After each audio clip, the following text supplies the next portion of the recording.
My name is Seek, and I'm the science officer aboard the Seeker's Lock. At least, that's what most of the crew think, except for Six and Sedilla, of course. In truth, I'm a senior agent of the GCO, an organization dedicated to containing the weird and dangerous things that lurk in the verse. I'm going to the planet we're supposed to investigate in order to see if anything like that is there, and if it is, I'm going to neutralize it. I was born in a peaceful town, and had an unremarkable childhood. That is, until something I still can't name ate my friends while I was watching. It was horrible, and I barely escaped.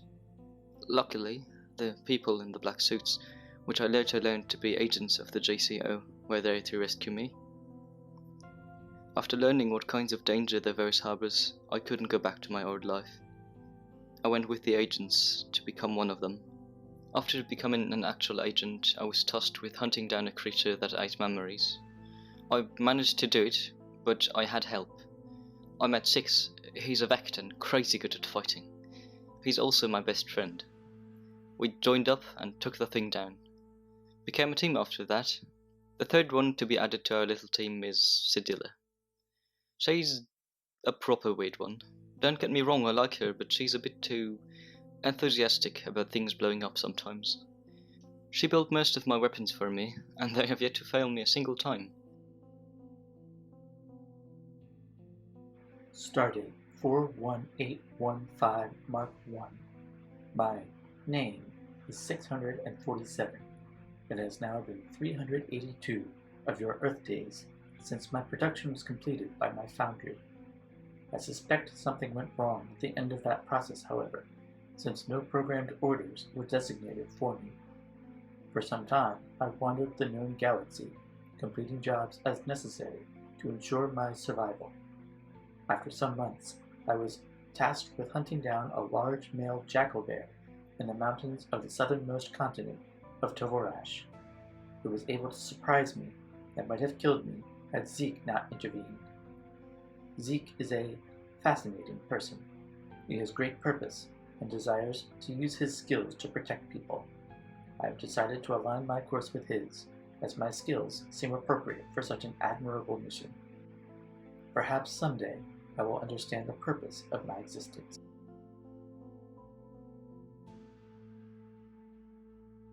Chief Engineer Sedilla's personal log, stardate 41815.1. It has been quite an adjustment, being removed from my position as the ship's doctor. However, I feel my new role as the ship's engineer is quite suited to my temperament. Focusing on my inventions has proven to be much easier without all the screaming, and keeping the Seeker's Lock in perfect shape is a pleasant pastime. Having left my home Maw a mere 5 years ago, I continue to be pleased with how much I can learn and discover aboard these vessels and on planets, although I sometimes feel strangely sentimental when I think of the views of the Great Bones at home. But me and my new best friends, Zeke and 647, and our even newer friends, are on another exciting mission, so who knows what I get to blow up next. Stardate 41815.1. Subject line: Crew introductions. Greetings, new crew member, and welcome to the Seeker's Lock. I am an Asclepius class Vex Medical Unit, model number 1501-100, but please feel free to refer to me as Doc. As the ship's primary physician and field medic, I'm responsible for treating any ailments and injuries suffered by the crew. My programming includes a variety of medical procedures as well as a database on general xenobiology in order to provide the best possible care to all personnel, regardless of species. In the event of a hostile encounter, I am also equipped with a number of defensive measures to assist during combat. Although I am a proficient healer, I am required to warn you that I am not a miracle worker, and there are limits to the degree of trauma that I will be able to treat. However, please be assured that as a member of our crew, your health and safety is my #1 priority, and I will do everything within the scope of my capabilities in order to ensure your survival. Everything.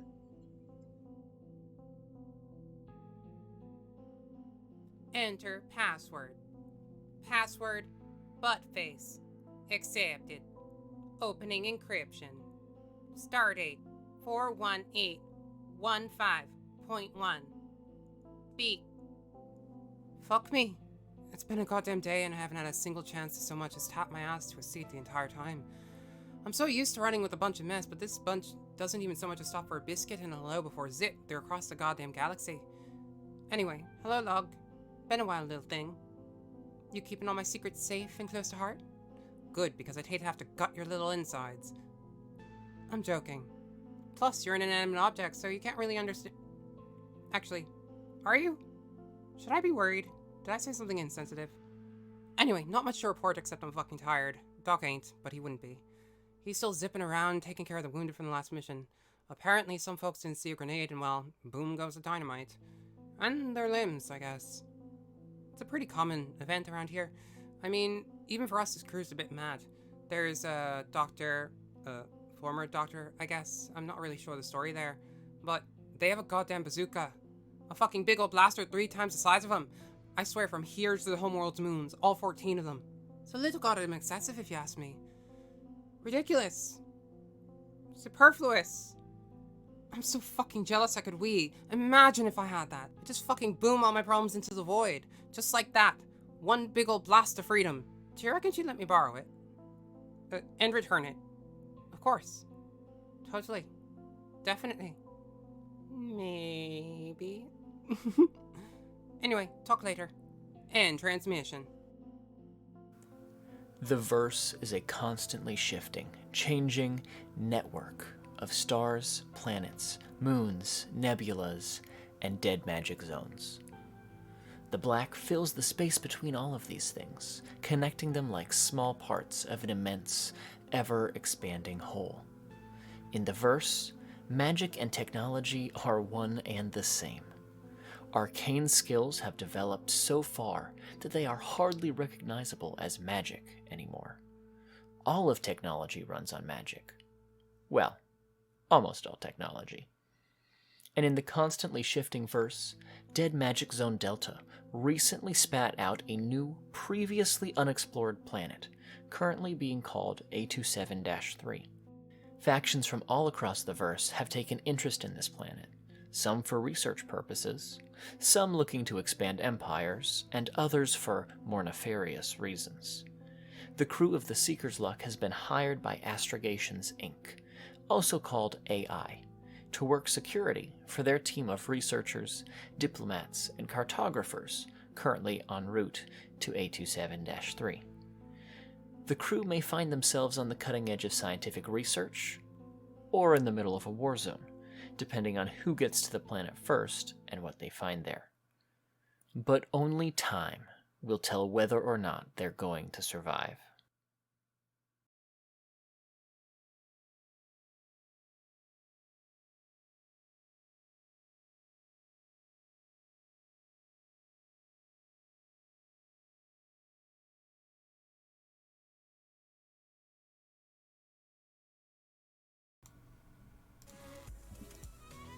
Hello! Welcome to the stream. Today, we're gonna play Session 2 of our Dark Matter game called Horizons. Before we get started, I want to give just a really quick intro, kind of reviewing what we did last time, and reminding everyone that this little short campaign is sponsored by Mage Hand Press, so please definitely take a moment and check out their Dark Matter Kickstarter, because it's really cool. When I checked last night, they were just a little over $20,000 away from hitting their next stretch goal at $200,000, where all of the Dark Matter content will be integrated into Roll20, which means that you don't have to spend hours inputting character details into the system. You just click a button and Dark Matter character sheet right there. So that's pretty cool. Yeah. Last week,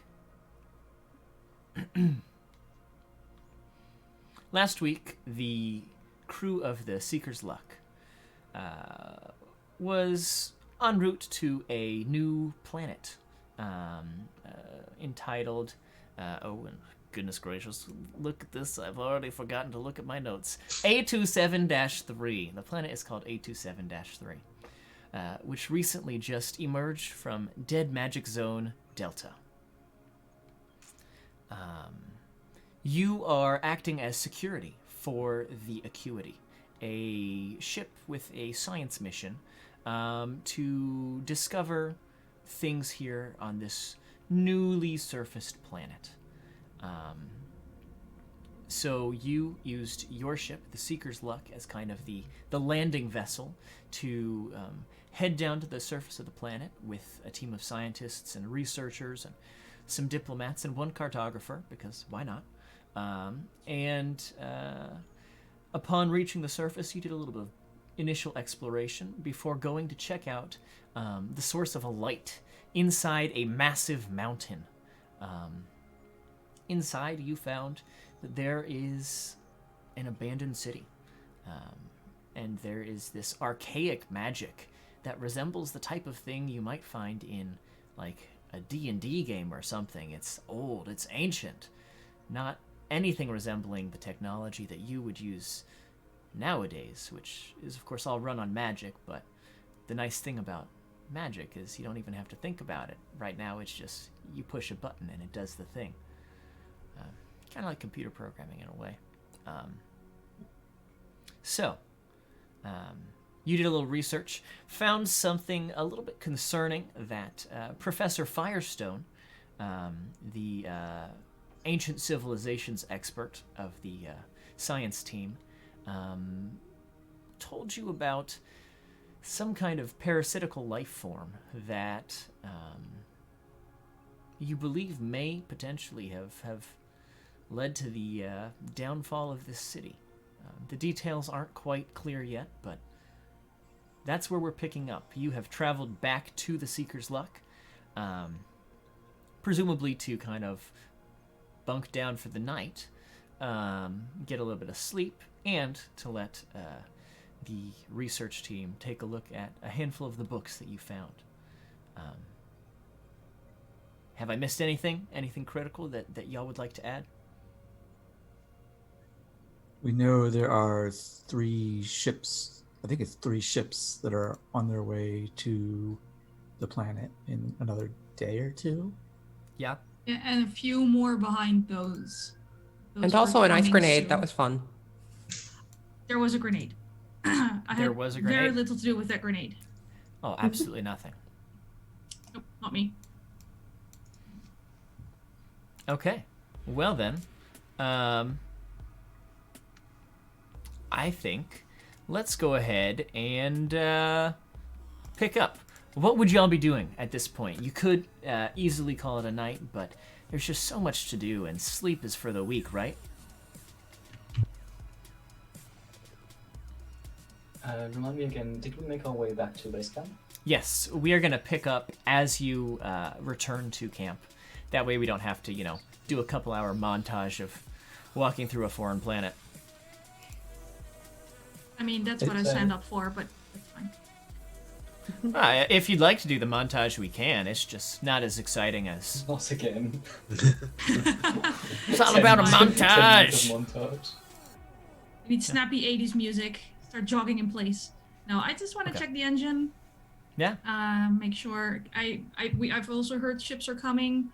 I need to make sure that if we need to get away quickly, nothing's going to fall off. Not that that's happened in the past, but also making sure that doesn't happen in the future. Totally fair. Just in case. After I let Tori play with my grenades, depending on how much time we have, I have the money and the materials. I might start on an extra Omni grenade. All right, totally doable. Okay, so yeah, you'll go ahead and do that. Could you give me a quick... actually, you know what? That's easy enough. This is your area of expertise. I don't need a roll from you. You do a quick check of the engine, particularly of the systems that are flight essential, and everything seems to be in working order. you would have time to check in and then perhaps work on another Omni Grenade. I will say that as you get back, as you get back to the ship and are probably going about this Sedilla, you would hear just over the ship's comm our favorite Captain Stone would just announce to you as you are returning. And just an FYI, team, we have confirmed that 3 other ships have entered orbit here on the planet, and 2, it seems like, are currently entering the atmosphere. So our time here is likely limited before we'll have company. Commander Cole, Yes, what is it, Tori? what kind of ships are they? Can we identify them, or are they... Yeah, the Acuity was able to run some pretty thorough scans. They all appear to be mercenary groups, but we are able to track a couple of connections. The 2 ships that came down to the surface, one of them is associated with the Elven Empire. Out of character very quickly, you would know that there's a coalition of elves that has a particularly large... they own a lot of land. They have a lot of assets, you could say. They're very wealthy and powerful, and that is the Elven Empire. Their MO tends to be, expand and claim new land for their purposes. The other ship is we're not entirely sure who exactly they're associated with. Could be Grax's club, could be someone else, maybe the firm, but they have a reputation. The ship is called the Cassiopeia. They have a reputation for being more of the smash and grab type variety of mercenary. Could you just restate the first one? Did you say the Elven Empire? Yes, the Elven Empire is, in fact, they've sent a ship called the Hellion. Do I recognize that name at all? Give me a history check. Cool. That is...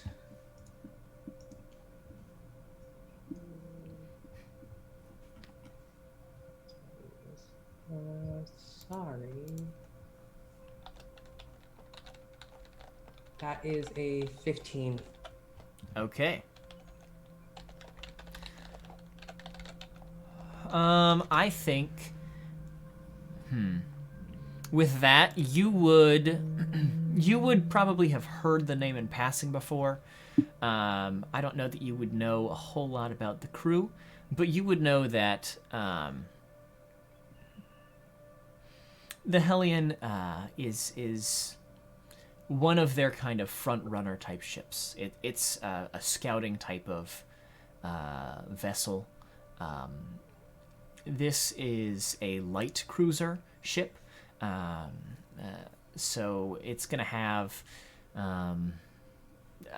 it's significantly larger than your ship, but smaller than the Acuity. You would guess probably a crew capacity of anywhere in the range of 20 to 60 people. And so it's probably a small kind of initial settlement type of deal, if what you know about the Elven Empire holds true. Right. The Hellion. That's fine. That's absolutely fine. Everything's perfectly fine and okay. Thank you for telling me. Professor Pebble, whatever your name is. Doc, can we talk, please, quickly over here? Certainly. And I'll walk off to the side with Tori. Sure. So Tori pulls Doc aside and looks at him very serious, suddenly all business, and goes, "We need to avoid that ship at all costs. Otherwise, we're fucked. Or specifically, I'm fucked." Did I ever explain the whole deal with you, or? You have mentioned it a few times. Right. Okay. So we haven't had too many encounters with the Elven Empire portion of the problems I've caused. But they're probably the most troublesome. And just imagine everything that has happened with the bounty hunters, like times 20 or 40. And then the Hellion is one of their front runner ships, one of their settlement ships. It's going to be packed full of little fucking indoctrinated elven cronies. We just got to be very, very careful and make sure no one Indeed. recognizes me. In that case, I would recommend avoiding setting off any more explosives. All right, now you're just going too far. Like, there's a certain level of like stealth I'm willing to go to, but I draw the line at no explosives. Very well. Then, as an alternative, I would recommend staying close to the. That I can do. But the rest, no. Things go boom. It's a proper way of things in life. Tori, Uh-huh. don't worry. I'll try not to. Thank you for, sticking by me. Always. Let's not tell the others too much about this if we can avoid it. Because it might, well, oh no. Shit, I might put them in danger. God damn it. Doc, what do we do in this situation? Well, if it were me, I think I would at least mention the possibility of a potential conflict. Just so that we're not caught off guard. So, like, just warn them and then just not tell them the details? I suppose there are certain things that could be left out.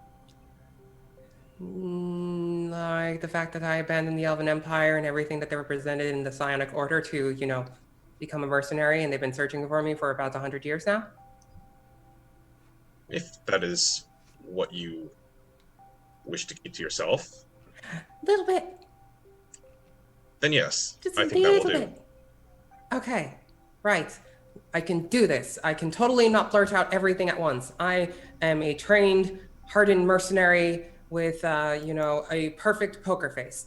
And Tori goes back to the others and says, looks at all of you and goes, all right, so the Elven Empire wants to kill me. So, if we could avoid that really quickly, that'd be great.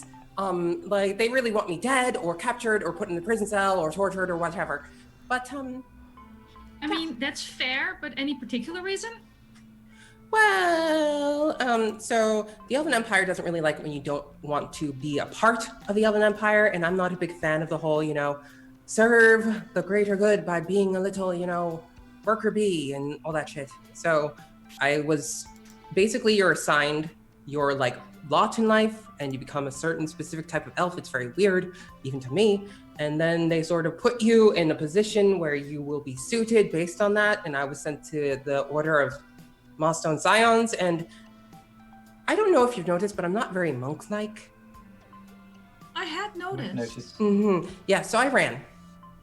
And they don't take kindly to that. So, yeah, let's just play it very cool and safe and hope they don't see me and stuff. Or recognize me. That'd be great too.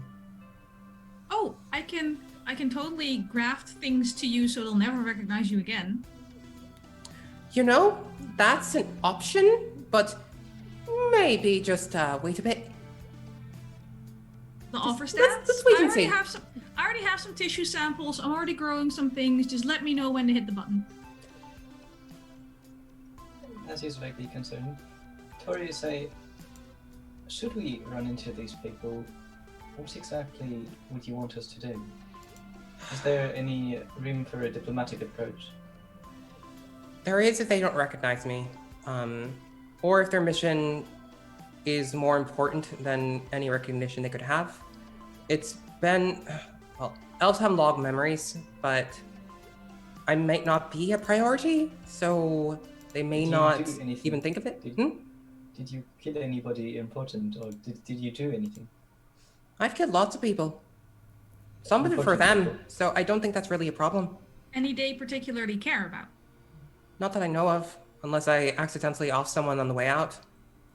How I've killed are- I've killed a few of the people they've sent after me, but you know, that's normal, right? Who's taller, Six or Tori? Can you just walk behind him the whole way? I can try. Perfect. They'll never see you. Okay. Worry, they will not be taking you captive. I promise you that. Thank you for that, but we need to stay realistic. They are incredibly powerful, and the Elven Empire doesn't send people unprepared. So, but we're gonna do this mission. We're gonna figure out, you know, the stuff that's here and whatnot, and this civilization. So I'm gonna focus on that, and not my imminent capture and doom. Tori, can they die? Else? Yes. Well, yeah. I mean, if you stab them to death, they die. But just because we have long lives doesn't mean we last forever. Then that means they aren't as dangerous as some of the things out there. I'm sorry, I We'll didn't deal hear with them. that. That means they aren't as dangerous as some of the things that are out there. We'll deal with them. Fair. Also, hella scary. You're a scary guy. I approve. I'll take that as a compliment. You should. Thank you. Now, where's that doctor? I was going to read with through the books with him. Oh, Firestone? Yeah, he's Yes. if you gave him a book, he is just like sitting on the floor flipping through pages. If you haven't given him a book yet, then he is probably standing there impatiently waiting for you to give him the book. I wouldn't have given him the book yet. So I he's been would watching now be this handing- conversation, Yeah. standing right there, like. And as soon as you finish, he goes, "So, about the book, can I? This all sounds fun. I'm here to do research." Yes. Here you go. Let me know if you find anything. And let Okay. me know if you need any help. And he just basically grabs the book, sits down in a chair, and starts just flipping through pages, flying through this. You would notice that every so often he has to cast a spell that lets him comprehend languages. You might be familiar. And then he'll read for a little while longer, and then have to re-up the spell. But seems to be able to cast it ritually. Yeah. Are you trying to assist him with this study, or just kind of let him do his thing and look for a report later, an executive summary kind of deal? I think Zeke would like to assist him, but considering the new situation, he wouldn't. Okay, Very reluctantly. that's fair. 647, what are you up to? I think I would be analyzing tactical capabilities of the incoming ships. Yeah. And what I might expect from like their crew people as well. Does it seem like they are like their approach to the surface is coming near us? Yeah. As you would probably have to go to the bridge to see, there's a big screen with all this information, which of course. Or you're are we very- not on the bridge? Well, I imagine that you would have wanted to keep the researchers off the bridge for the most part, Fair. or Captain Stone might storm out again. Fair enough. But we can say that that's happening in one of the researchers' areas for now. But if you head over to the bridge, you would be able to track. One of the ships has stayed in orbit. And this is probably the largest of the three. It's comparable in size to the Acuity, probably another heavy carrier. One of the ships, which you have heard is a light cruiser, is part of the Elven Empire, does not appear to be getting too close to you. It is actually on a trajectory to reach the surface on the other side of the massive body of water. that is here on the planet's surface. So probably a couple hours travel away by like ship or speeder. It's a significant distance away. This body of water takes up probably like 30 to 40% of the planet's surface. So it's across this body of water. It's kind of like, you know, from me to Anik or Swapper across a body of water. The other one is actually on a trajectory to land very close to the Seeker's Luck, probably within a handful of miles. And is that the Hellion, or is it the other one? That is the Cassiopeia, which is a ship very comparable in size to the Seeker's Luck. Is actually, it's probably also a smuggler ship. Something that is going to have some good storage space, but is going to be fairly lightly crewed in order to have room to carry more storage. So something comparable to what you have. And was there something else you were trying to determine? My brain, I lost it. That's Okay. the gist of it. So then I would come over comms to the other four and say, "Be advised, it appears that the Cassiopeia will be landing very near us."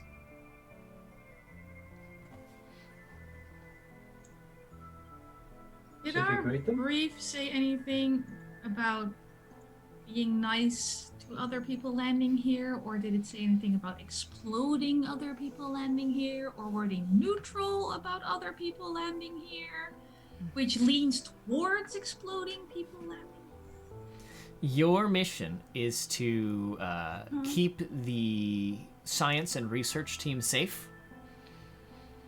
But they're probably safer without the people from the Cassiopeia nearby. Yes? Technically, maybe. And that sounds like a question for y'all to discuss and maybe bring up with Captain Stone to see how he feels about it. You could see the what the motives suggestion. are. I'm not going to tell you what General to do. Garvel will approve. Yeah, probably. Zeke, you were going to Should say we something? greet them? Yes. Should we greet them? And if yes, in what way? I think that's up to the captain, right? Blasters a go? Pew No. pew? Yet, I would say. I'm pretty I would- sure I'm not technically the one firing the ship's weapons, but I will point out that they're in excellent shape and have been recently. Sure. They're good to go. Just putting it out there. Having the ship's weapons in working order is a good thing. Thanks. Should you find yourself in a ship-to-ship firefight, that would be helpful. Yeah. Well, how are we handling this? What are you doing? I would prefer if we only used violence as a last resort. I would concur with this analysis. They've not done anything wrong yet. Very true. Well, maybe not the mercenaries, but definitely the Elven Empire if they come closer. They've done plenty wrong. I'm flabbergasted by the notion that they didn't. But they're too far away for us to do anything about right now. Well, that's a good thing. But I'm with Sodilla's expression, like, this is boring. But it's probably fair. Also, Fine. if you're hell-bent on a fight, I don't like our odds in a firefight versus one ship maybe, but there is another ship. I'm not hell-bent So- on a fight. That's why you explode them before the fight begins. The other ship Maybe appears to be thinking ahead. on the other side of the body of water. It's not particularly close. Well, Doc and I have tangled with other mercenary groups before. If we can get them to talk, they might listen. Depends on what they're after here. So, Due to the talking, I'll go make sure everyth's powered up. Like, if they're not, Josh. Oh, sorry. I was just about to ask if, given like our past experience, if the Cassiopeia would maybe like ring any bells for Tori and I.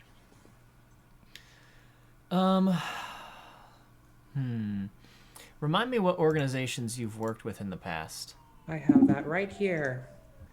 We have worked for Sanguine Mama's Syndicate, Comper Shark Teeth, the Thunder Toads, the Brass Ravens, and the Saber Gang, and then there's Redbeard's crew, I believe. Yep. Okay. I don't think, working for those organizations, that you would have any... you would have never, like, worked alongside or directly against the crew of the Cassiopeia before. I would let you both make history checks if you would like to determine whether or not perhaps you know anything about the crew's, or the crew or the organization perhaps that the Cassiopeia works for. Nope. What's my... You said history? Yep. That's the 13. A 13, okay. Tori is too distracted by the goddamn Elven Empire. That is fair, you know.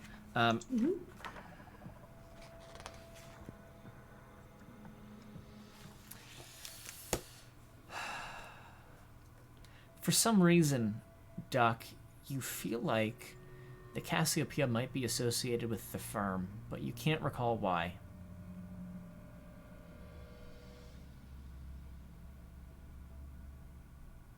Okay. What would I know about the firm? They have a reputation as being kind of like the intergalactic mafia. They run a very, very legitimate number of businesses. It's watertight, but you've heard rumors that there's some shady underdealings there. That is not above board by any means.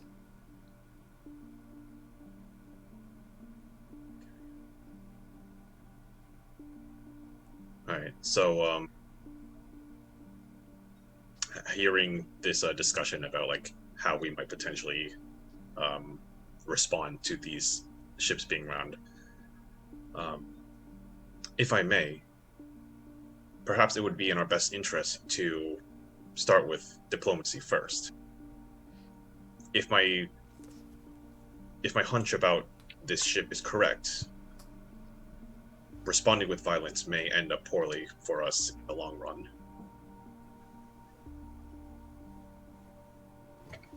Yes, I agree. All right, at the very least, if what our group wants and what their group wants don't conflict, there probably won't be an issue. So I guess it's worth it to try, right? Yes. Okay, well, I'm gonna leave that to you, Doc and Zeke. I'm gonna be, like, not talking. I don't take this the wrong way, but that might be a good idea. I know it's a good idea. I thought of it. You didn't have to agree with me so quickly, though. Rude. I will Should keep we that ask- in mind for next time. Should we ask one of the diplomats from the Acuity to contact the incoming vessel to determine their intent? I don't think that's a good idea. They were prepared to talk with civilization on this planet, not with mercenaries. And in my experience, diplomats don't really do well with practical applications outside of politics. Shouldn't it be the captain's job? I mean, we're paying him for a reason, right? Or he's We're paying us whatever. I get confused about things, but Alright. I'm just gonna schlorp my way to engine room. Yeah, schlorp away. I have a present to build. Okay. I have You can two go things, back. Josh. Yeah, what's up?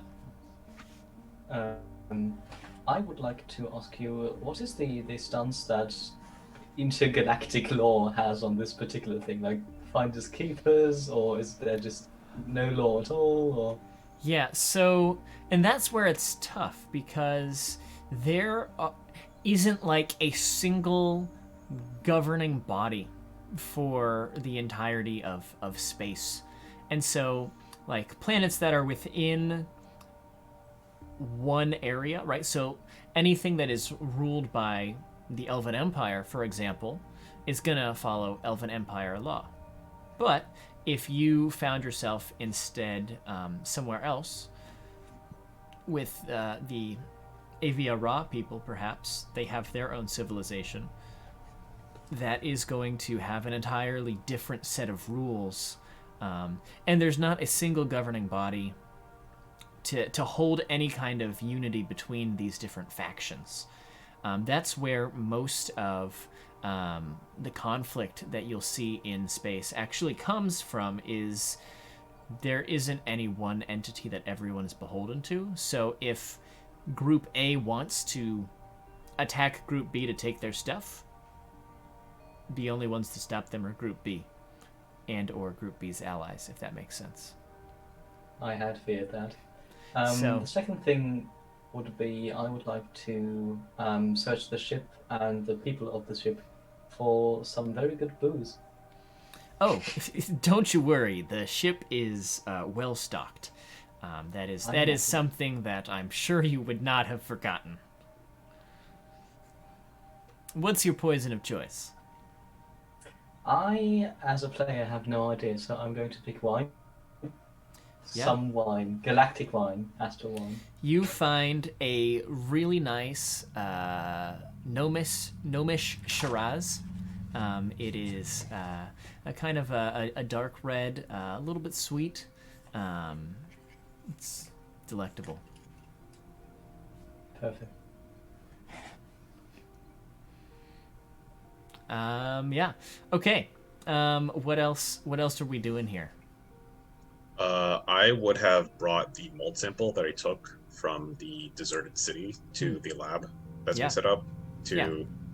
get it, like, started an analysis on it with any biologists that we might have.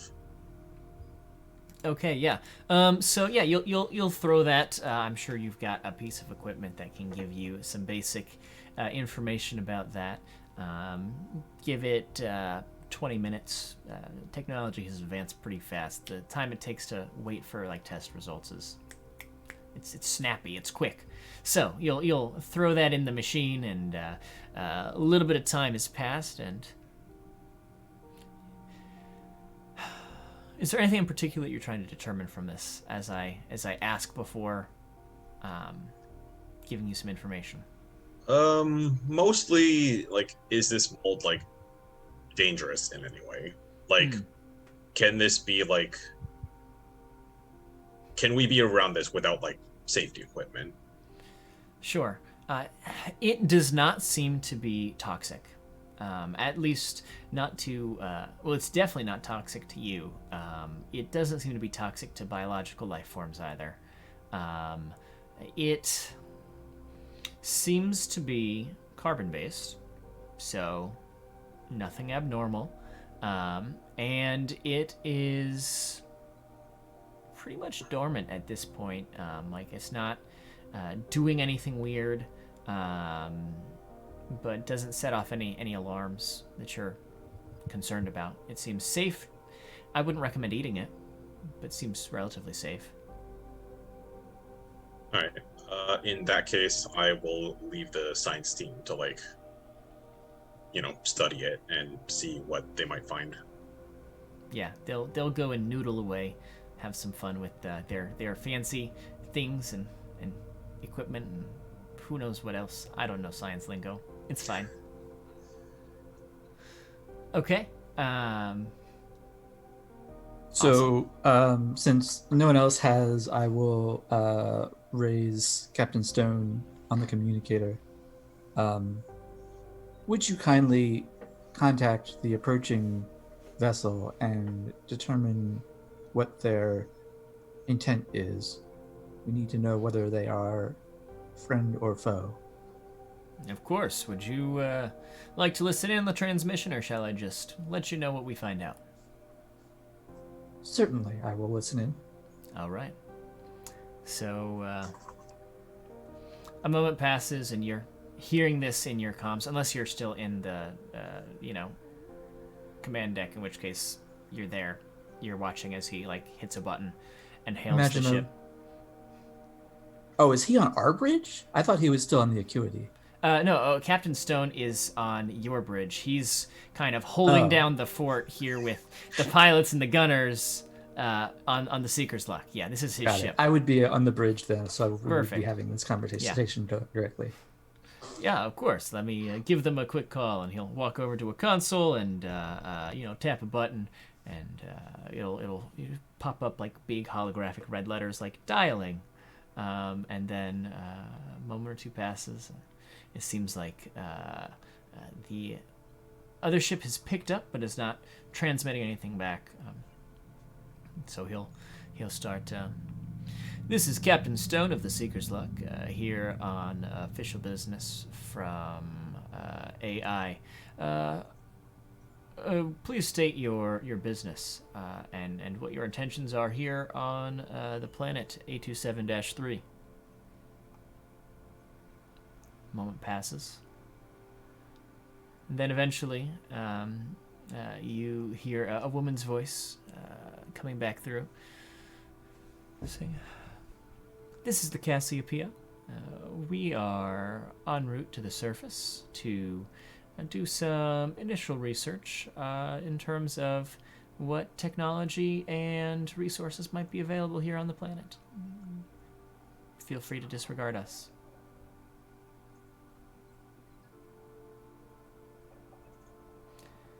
I see. You are on a course to land very close to me and my ship. I've heard some rumblings that from my crew that has been looking around that not everything is safe here on the surface. I would recommend not adventuring too far away from your ship for safety reasons. Duly noted.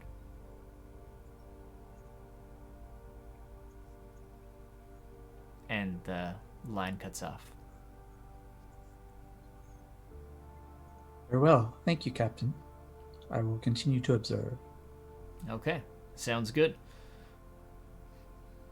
If you don't mind, I'm going to go get a little bit of sleep, but I'll have Powell stay up while I'm getting a little shut-eye. That way you've got someone to get in touch with if you need anything.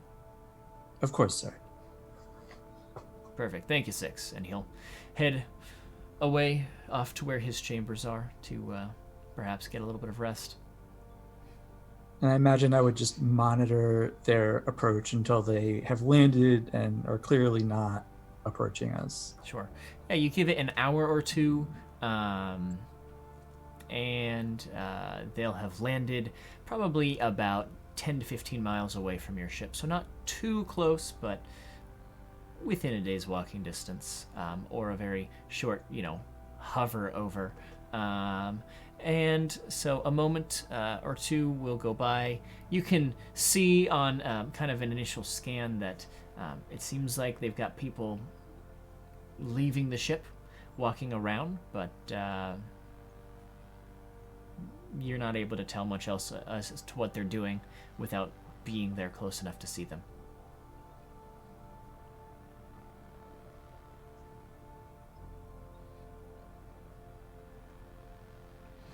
If you would like, everybody, we can take a long rest and then pick up in the morning, or we can let you keep going into the wee hours of night. Whatever you'd like to do. Yeah, I think at that point I would probably go and take my rest with instructions with the bridge crew to wake us up if anyone approaches. I'll finish the present I'm making and then take. Okay. Sorry. Josh, Yeah. who is the captain of the Acuity if Captain Stone is ours? We had Admiral Cody. Yes. Admiral Cody. Admiral Cody is the Vect, kind of high-ranking within Acquisitions Incorporated. No, it's not Acquisitions.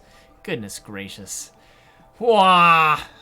Different series. Yeah, that's an entirely different thing, y'all. Oh boy. Astragations. Astragations, that's what it is. Inc. It's not Acquisitions, it's Astragations. But it's Astragations Inc., right? So it's... Yes, Astragations Incorporated. Yeah, it's too close for comfort. Like, I know what I'm understandable doing. Confusion. I know what I'm doing. Yeah, so Admiral Cody is fairly high-ranking inside AI, but is not with you on the Seeker's Luck. They are remaining in space on the Acuity to kind of helm things from there. Okay.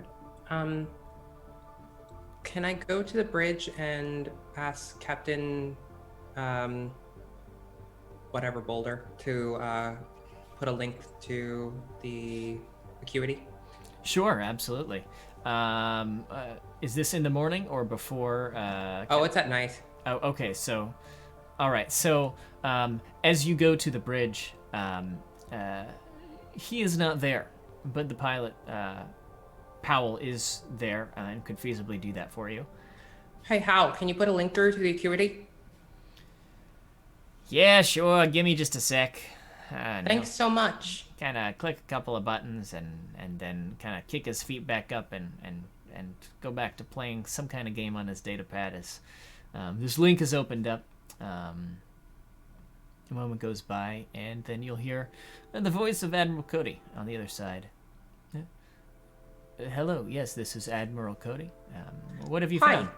Hi, Tori. Nice to meet you, Cody Power. Anyway, so you've noticed the ships that are, descending or not descending and all that whatnot? Yes. Okay.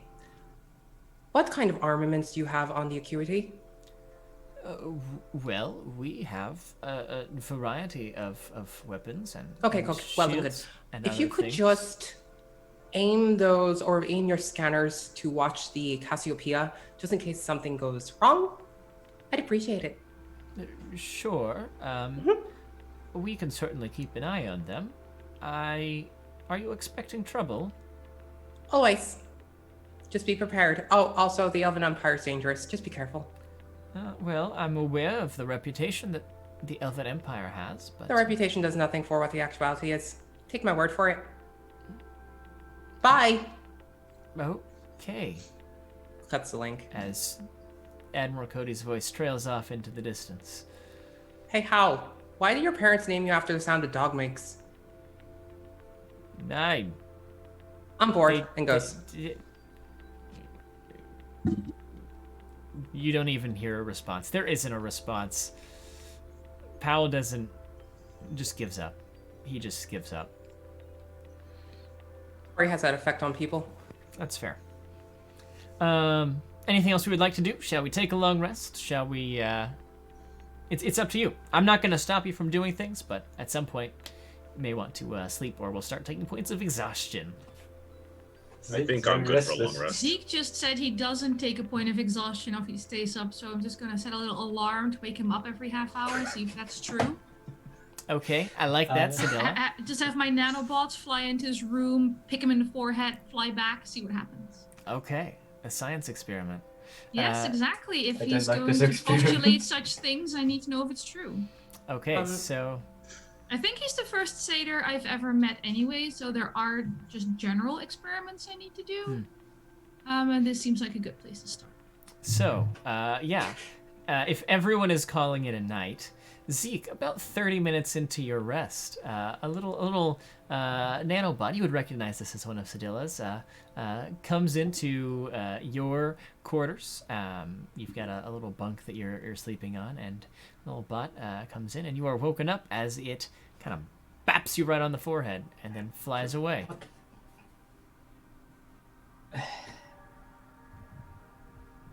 Tell my AI to keep sending them and collect the data while I get a long rest, because I do need it.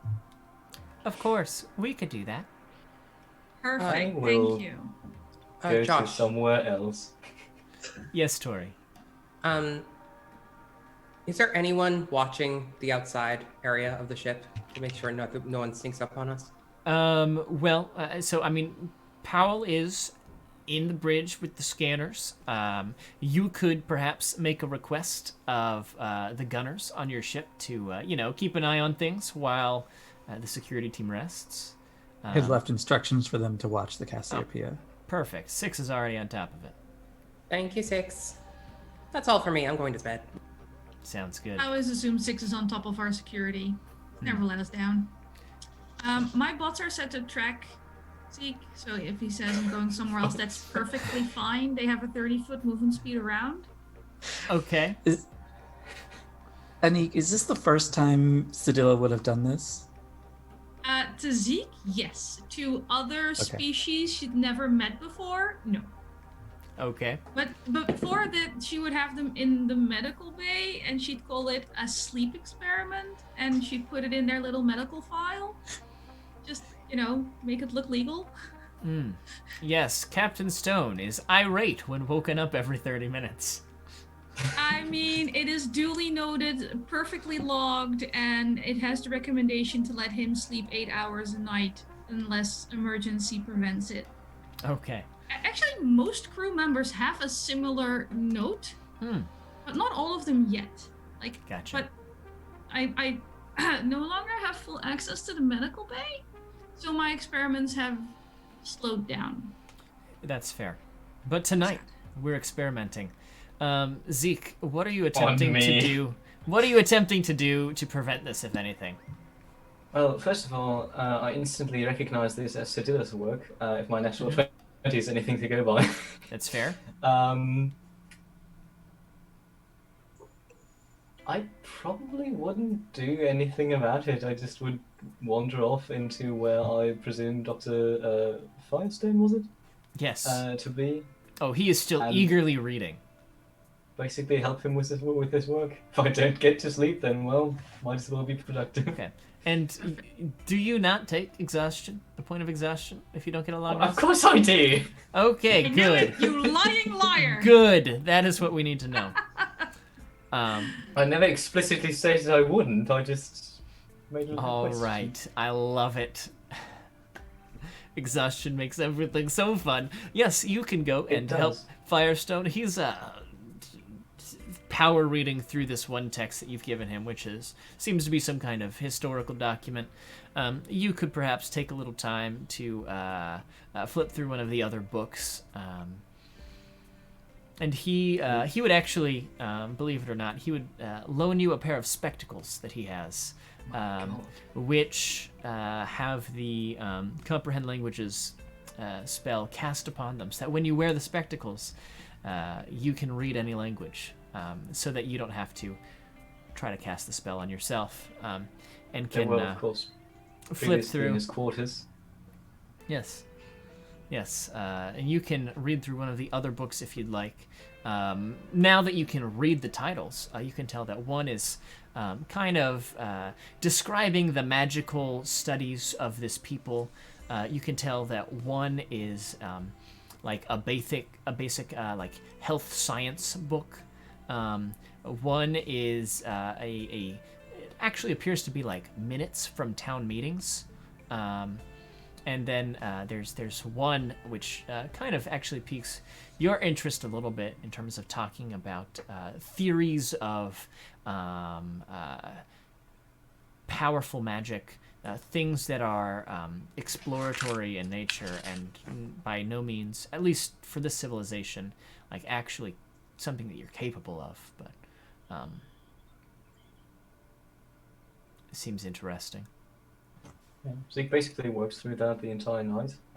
This is definitely not the first time he's done this, though perhaps the first time he's done it because of this particular circumstance. That is fair. Look, I helped you do research. Yeah, you did, didn't you? I did. I'm so helpful. Is there anything in particular that you would like to be studying for, Zeke?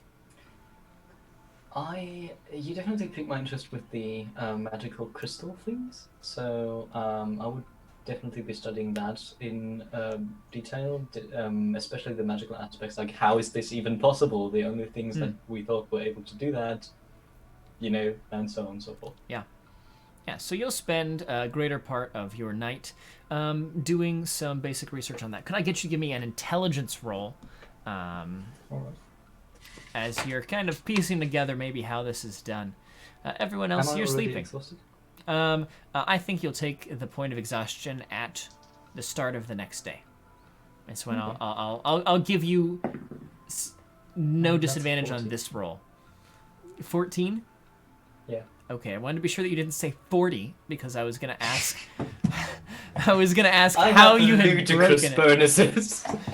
Oh boy. Dark matter can break your game. Okay. Yeah. So you are able to discover that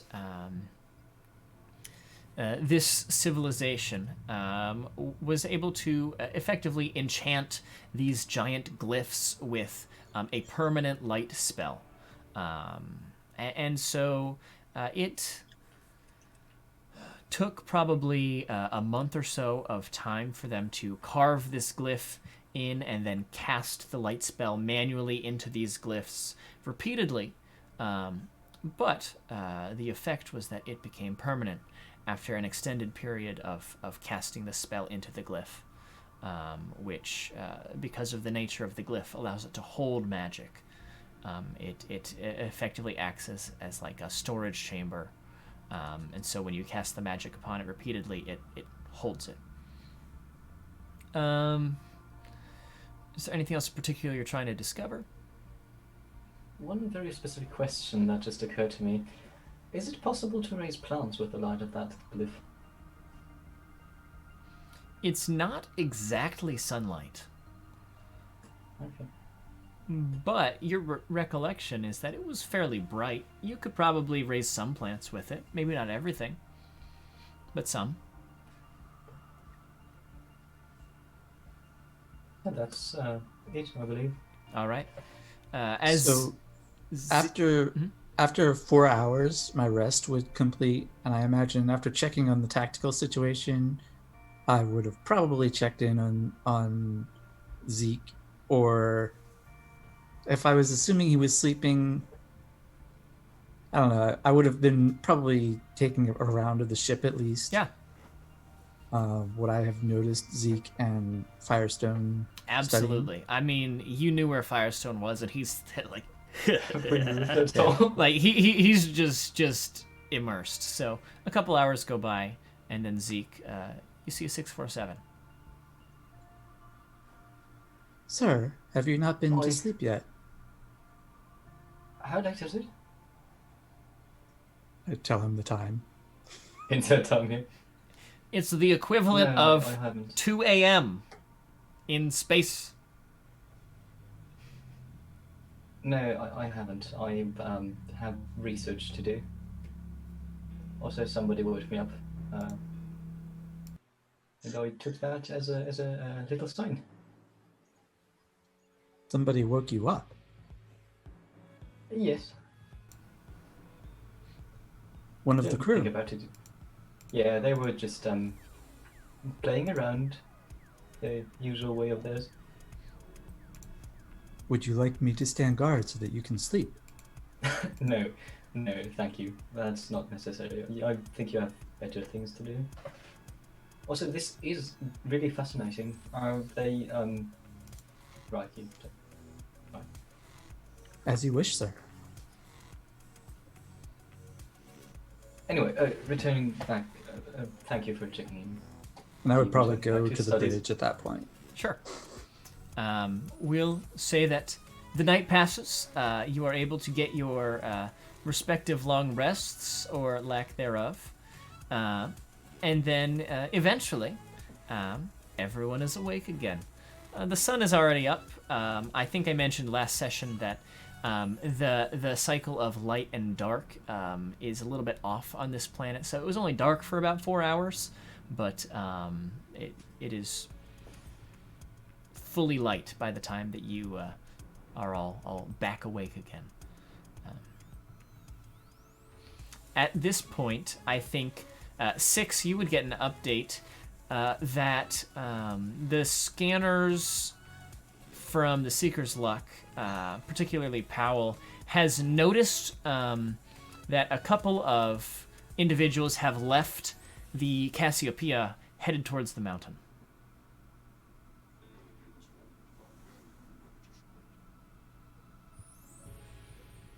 What would you like to do?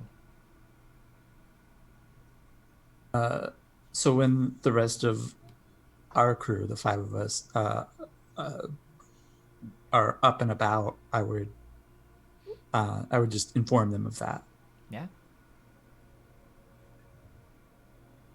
I believe I only have to transfer 4 hours. I think that's still how it's handled in this. Yep. So I would probably be up around the same time as 6. Perfect.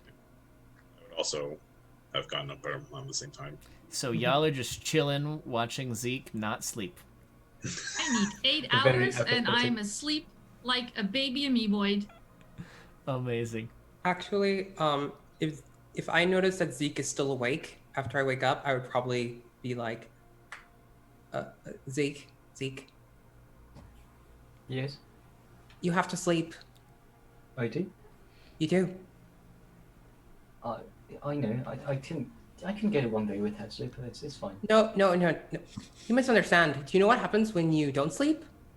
Of course, I know what happens when I don't sleep. Do you? Because your brain gets addled, and you know what happens when your brain gets addled. I know what happens when my brain gets addled. Thank you very much.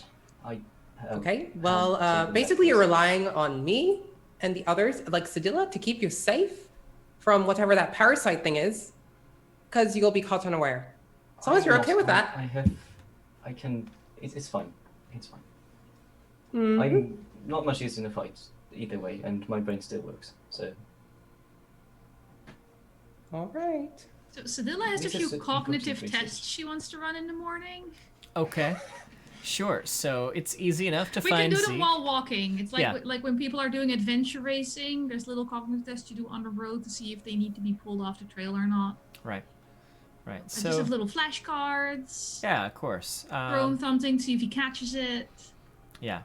We'll just say, Zeke, could you give us an intelligence check at disadvantage? Because you are now exhausted, and I believe... That's an 18. Dumber than yesterday. Duly noted. Okay. Smarter than yesterday, actually. All right. I said I was still. Also, Sedilla, could you light it off? Thank you. They're stopped. They only did it for 8 hours. You're throwing things at me. I mean, I had to see if your reflexes were compromised. My reflexes are fine. And if they were, I would know exactly whose fault that was. I don't know what you mean. Tori, darling, I have something for you. You have something for me? I do. What is I it? appreciated your enthusiasm and your aim and your absolute lack of care. So I made you your own Omni Grenade. So Tori takes it in her hands with like the reverence you would give like a sacred object and just holds it up. This is the nicest thing anyone's ever done for me. Yeah, just keep your eyes off of empathy and compassion now. At least until I throw this. Is that okay? It's reusable. It's reusable? You can collect it after you use it. Can I hug you? Yes. Tori gives Sedilla a big old hug, and I'll let you decide how gooey it is. It's pretty gooey, but yeah, I just sort of add some pseudopods to the hug, so it's like a more all-encompassing hug, not just 2 arms, just like a lot of arms. Yeah, yeah. In the distance, the Hallelujah chorus can be heard. All 4 parts with the additional soprano line. This is magnificent. The truest friendship in the universe are those built on explosives, honestly. Agreed. Yeah. So, as you regroup, you have a new toy. Zeke, you've got some new information. And there's a predicament facing you. It seems like this group of mercenaries is headed towards that city. Firestone would, I think, perhaps have touched base with you all after his studies, because he was reading particularly the log that mentioned this parasitical entity, and he would describe basically what this does. It first infects the host, and then after a short period of time, it actually reconfigures the host's biological material, thus killing the host and creating its own entity. And as it does this with multiple people, it then takes each of those individuals and they form together to make one conglomerate entity. It is a massive thing. And so the notes that he read, and I feel like we need a little more suspenseful music for this, as much as I like this song. As much as I like that song. This song is great. Yeah. So he describes notes in the later portion of this text that describe how they had to isolate entire portions of this city who had been exposed, eventually taking them and locking them in one giant science lab, effectively, within which they were able to contain this parasite, but there was this gigantic fleshy creature within that if anyone interacted with it, it would kill them. So they were able to keep it contained until one day the magic went out. And the magical spells that they were using to keep the door locked failed. And the entity got out. And those who had survived previously were forced to choose between hiding and fleeing. And that's where the book ends. I asked Dr. Firestone if that means that our decked bodies at least are safe from this. Well, that's a great question, maybe. If... I mean, I'm not all stupid. Right. So... Only on Sundays. And the real challenge here is that we don't know how it reacts with mechanical life form. It seems like the description of the people that lived here was entirely biological. There were some halflings, humans, elves, dwarves, a whole smattering of races, quite frankly. But it seems that we don't know. Is it possible? Yes. Is it probable? Your guess is as good as mine. And when it infects a person, can you tell?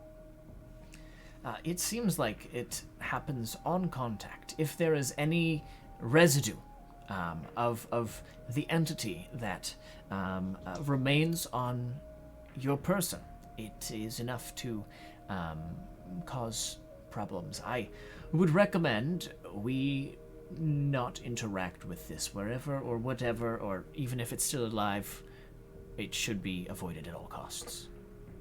But once someone has had contact, can you tell when someone's already infected? You screen for them? Oh, that is a great question. I don't know. For the most part, all that I have here in notes is that they identified who had been exposed and isolated them. It doesn't describe, like, symptoms. It might have been self-reported. I'm not positive. That we would need a live case to know, probably. And that's not my area, really. You should speak with, one of our biologists, perhaps. I think Dr. Worley specializes in that type of a thing. Sorry. Yes, Dr. Worley. She's one of the foremost biochemists in her field. I would like to make her acquaintance in general. All right. Zeke, were you going to say something there? That was entirely in character, by the way. How did you say how it specifically works? Is it skin contact or any contact at all? Inhaled? What? I'm working off of rather general notes. They're not terribly specific. If they were very specific, I don't know that I would understand them either. But it just describes that anyone who comes in contact with it. Maybe that's skin, maybe that's something else. I don't have enough to know. All right, thank you. I'm concerned about the crew of the... Sorry, what's the name of the... Cassiopeia? Cassiopeia, thank you. I'm concerned about the crew of the Cassiopeia if they enter this cavern as we did, but perhaps investigate more deeply. Could they become infected? I mean, we'd have test subjects. That is not a good thing. Well, technically, it's better than us becoming test subjects, so I'm seeing pros. Did we warn them? But the more creatures it infects, the larger it becomes, Yes, and the that more would be a difficult it will problem. be to put down. So Also, we just just get give one us of them something- infected. Let's not do that. That is a terrible idea. One of them gets infected and comes in contact with us, especially since we don't know how you contract it. Wouldn't that be bad? I don't really know suggest how that we- works.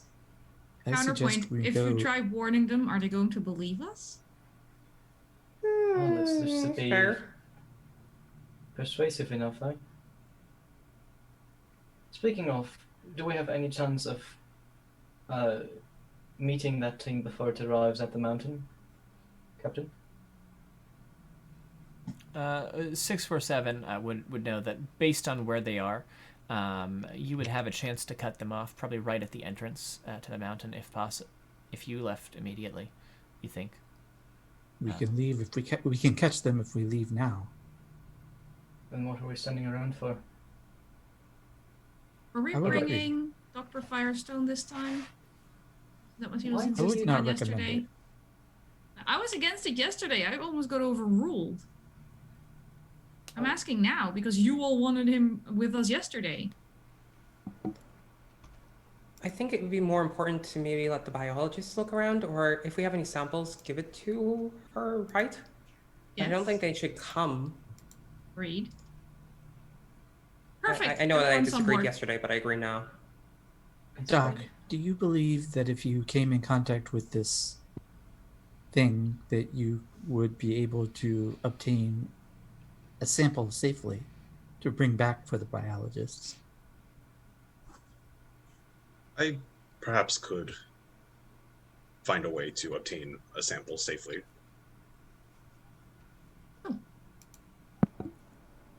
I mean, don't put yourself at risk, Doc. We don't know how this will react with mechanical life forms, so... And I need you to not be possessed and overtaken by some weird, ooky, spooky infection. Also, icky. I assure you So that is icky. quite low on my list of priorities. Right. Well, just be cautious, you know? Of We'll course. just ride this on without you. Doc, if you use your medical journal, I can contain it safely. Very well. Walk and plan? Walk and plan? Yeah. Walk and talk. Sure. Sure. I just need to quickly... He grabs the booze that he procured yesterday. Excellent. You have your bottle of Gnomish Shiraz. Let's hope it's enough for everybody. Everyone could get a glass, probably. Maybe a glass and a half between the five of you. Okay. this seems like a great time to take our break. So we're going to go ahead and do that, and we'll be right back. Yeah. We'll be back in a moment. Everyone, take a moment to stretch, grab some water, and we'll be back in just a second. Oh, baby, I love your madness. Welcome to our Patreon. Here on Open for Adventure, we are making high-quality Dungeons & Dragons content, folks. We have a great big world to share with you, and by becoming a patron, you can help us explore and expand upon this adventure. With your support, we can invest in more amazing artwork, better mics, fancy cameras, and overall stream quality. Not to mention, help us get some amazing new merch that we can use for giveaways. What do you get by becoming a patron? I'm so glad you asked. Let's take a look at the different levels and give you a sneak peek at what you can get at each tier. Did you know that the family of the First Lord Theo, the leader of the rebellion against the Empire, actually invented firearms nearly 25 years prior to the current campaign? The designs for this high-tech weapon are the Delaney family's best-kept secret. Also, they were originally invented by the late First Lady Victoria, Theo's mother. Access to lore leaks like this is what you can expect from the first tier, written in blog-style posts after each weekly session. Ever wondered what goes on off-camera? The next 3 tiers give you exactly that. With Stolen Moments, you can get access to text-based roleplay moments, highlighting experiences that don't make it onto the stream, like Leona's training session with Ray and Asmrin. Stolen Moments Plus gives you access to roleplay moments featuring our guests, non-player characters, and historical figures, featuring the likes of Marshall, Annalena, and even the Empress herself. And Roleplay Addiction takes us to a whole other level.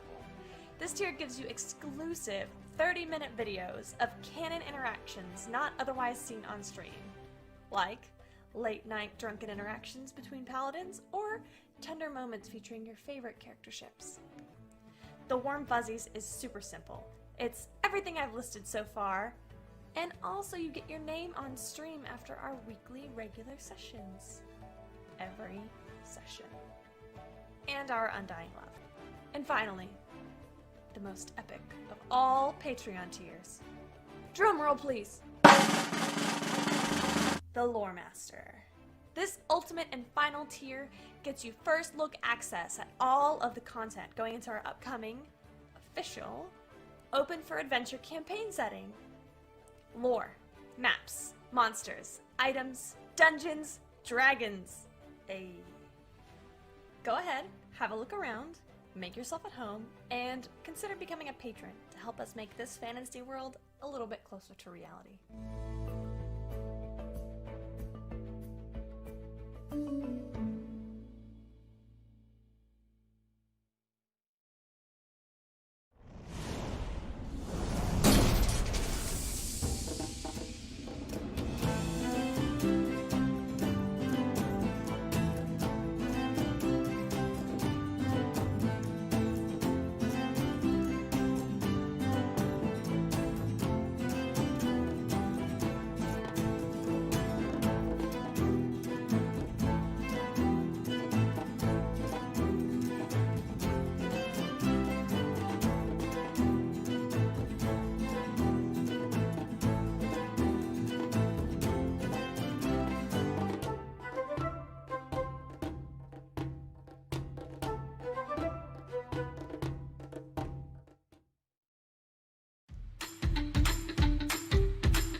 Oh, hi!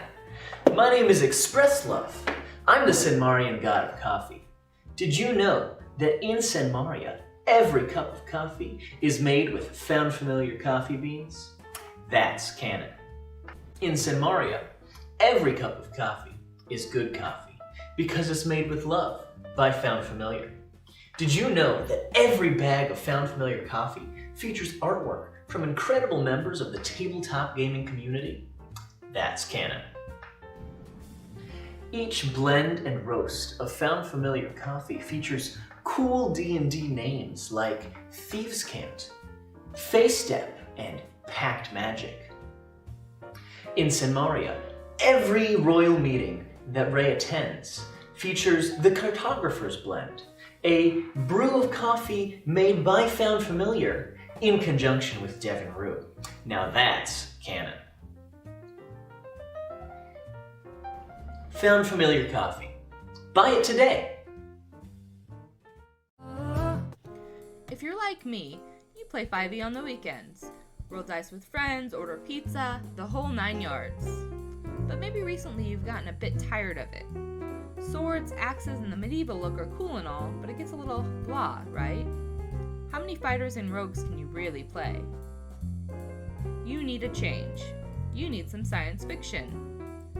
Dark Matter is a sci-fi campaign setting for 5e that sits on top of the core rules, so you don't have to learn a new system.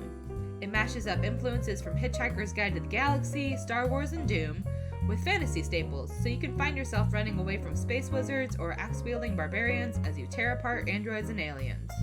And now, we're proud to introduce the Dark Matter Starter Kit, a standalone box set that includes everything you need to get playing. So what's inside? For starters, a brand new adventure, Conspiracy in the Stars, which is a cool neo-noir sort of thing. It's got a big two-sided battle map and tokens from characters and monsters. A bunch of tokens. A DM screen. I mean, look at this thing. Do I really have to say more? A load of pre-generated characters using some awesome new classes and, last but not least, an easy-to-learn set of standalone rules, which means you can pick this up even if you've never even played D&D. Oh, and some dice.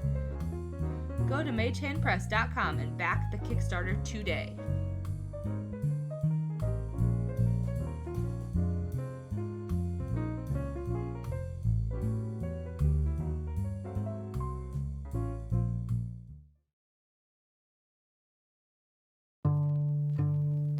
Oh baby, I love your madness.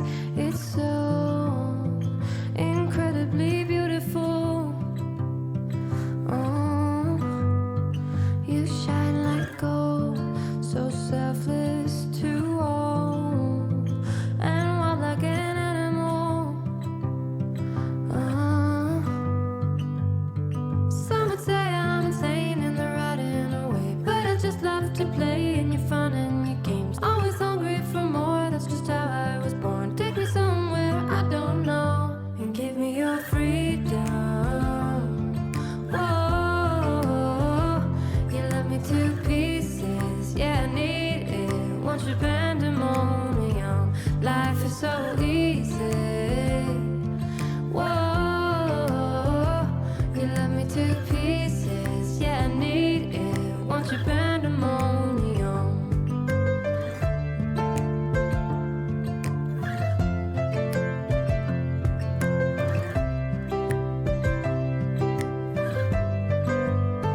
The limit of love is endless, I know.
pandemonium. Life is so easy.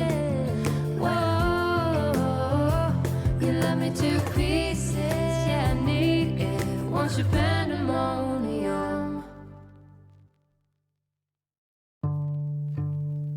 Oh, baby, I love your madness. It's so incredibly beautiful. Oh, you shine like gold, so selfless to all, and wild like an animal. Some would say I'm insane and they're riding away, but I just love to play in your fun and your games. Always hungry for more, that's just how I was born. Take me somewhere I don't know and give me your freedom. Whoa, you love me to pieces. Yeah, I need it. Want your pandemonium. Life is so easy. Whoa, you love me to pieces. Yeah, I need it. Want your pandemonium.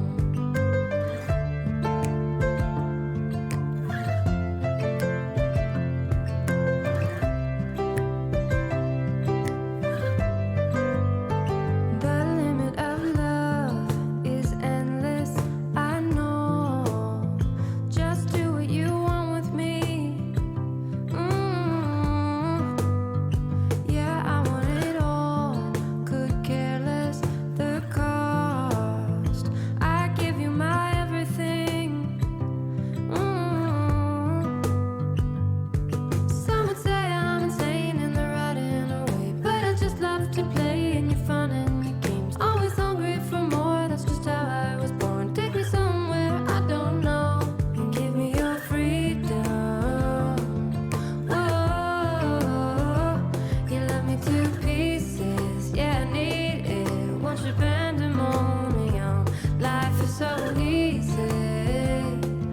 Whoa, you love me to pieces. Yeah, I need it. Want your pandemonium.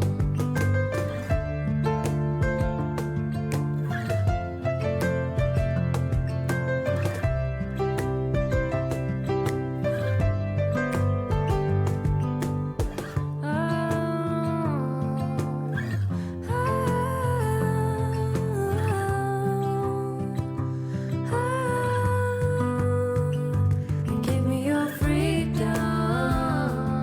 Whoa, yeah, me to pieces. Yeah, I need it. Want your pandemonium. Life is so easy.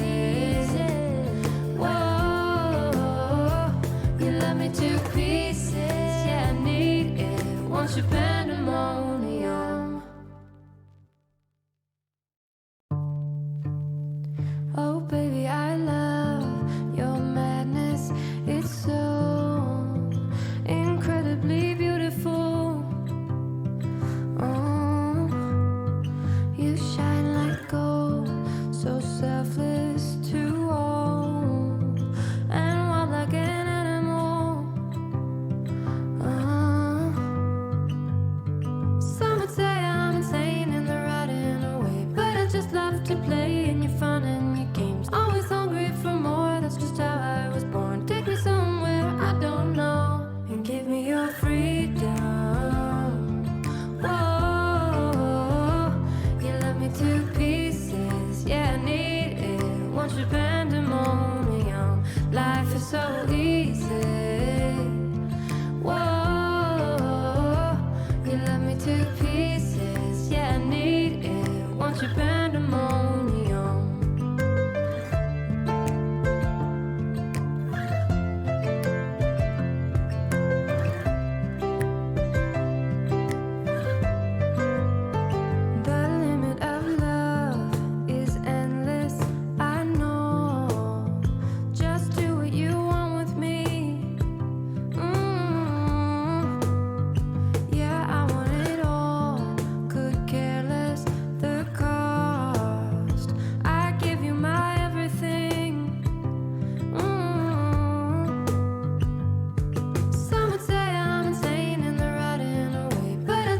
to play in your fun and your games. Always hungry for more, that's just how I was born. Take me somewhere I don't know and give me your freedom.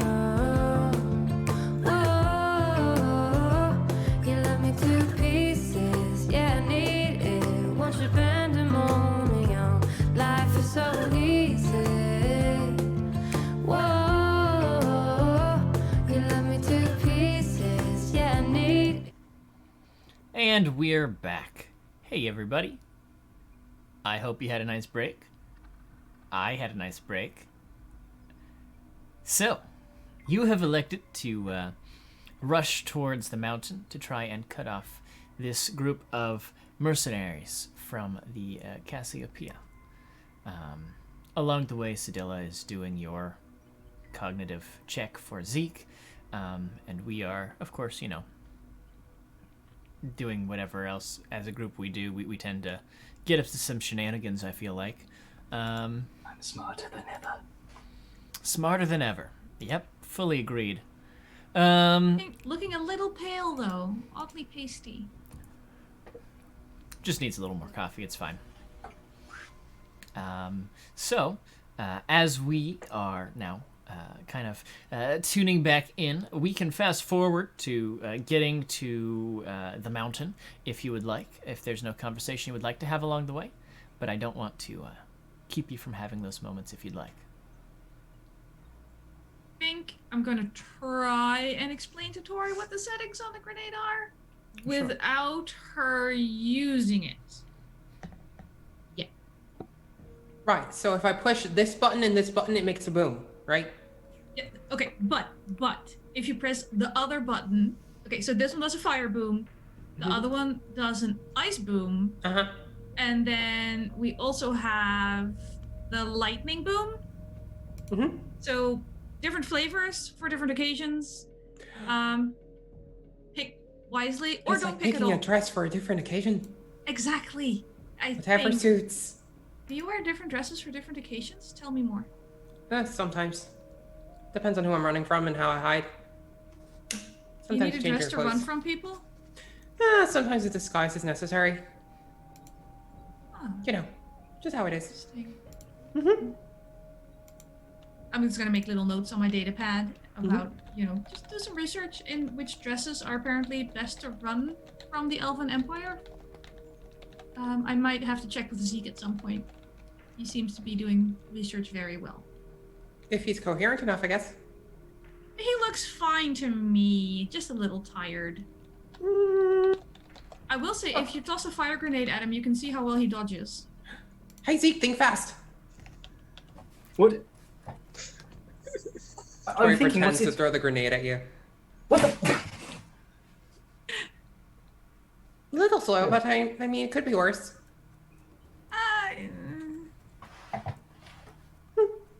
Don't do that, please.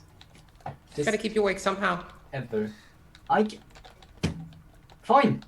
He gets out his suitcase and pops open the lock, and you can see in a row 5 cans of a mysterious liquid. In a row. And he will drink one of those. I will drink my bloody energy drink and reduce my exhaustion level by 1. for now. Perfect. All When right. you say get out my suitcase, where I'm- does the I'm good. suitcase come from? I have been holding it the entire time. The rules allow that. I don't know how imagination allows for it. Alright, It duly is noted. chained to Zeke's wrist, containing high priority content. Alright. It's true. I mean, I keep my stuff inside of me, I can't judge. Yeah. And I what don't. I what keep a lot of stuff flavor inside, too. is your energy drink? I'm just curious.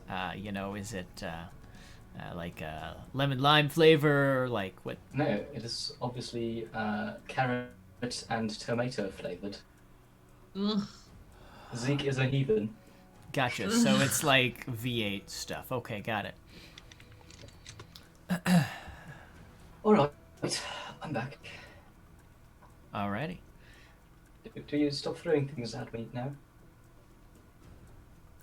I make no promises. That. Right. Let's move on. Okay. Sure. So,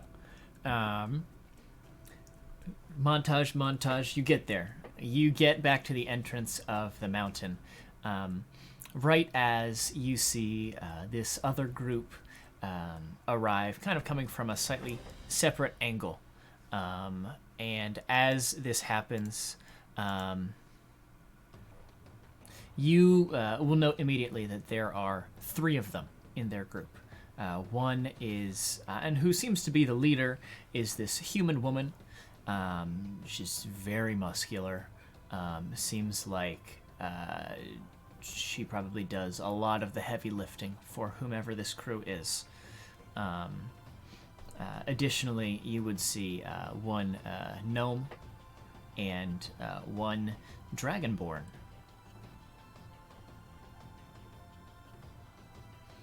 And they are kind of approaching towards you, walking quickly now that they see you. And particularly the woman seems to be making a beeline in your direction.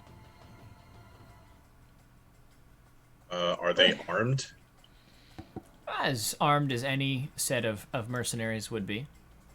Are they actively holding out their weapons? Seems to be holstered for the time being. No one, it seems actively aggressive as of this moment. Oh, can I, so I have that empathy ability. I thought that was Sedilla who had empathy. I have empathy. You have empathy, the gun. I have empathy, the skill. So I would like to determine the emotional state of the very large muscular woman. Is she within 30 feet? She will be very quickly if she's not already. Can I do that then? Yeah. Emotional state.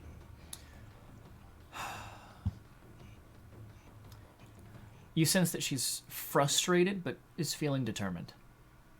All right. Before we head into scene, I hate to be that person, but can I retcon something on the journey?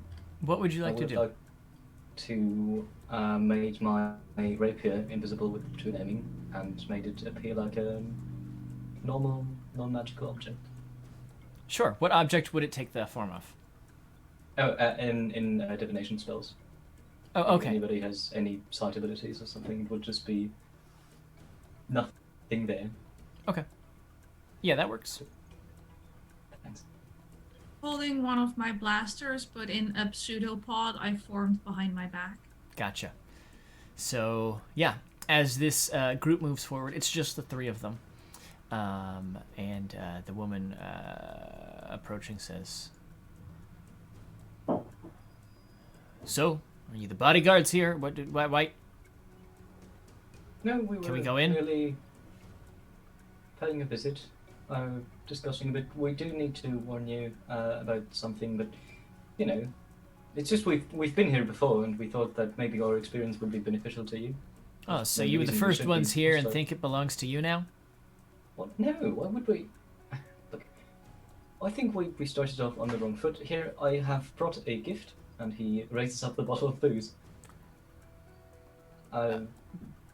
Let's just calm down. Maybe perhaps take a seat, talk a bit. Give me a general charisma roll. Is it persuasion? Fine. I'll allow it.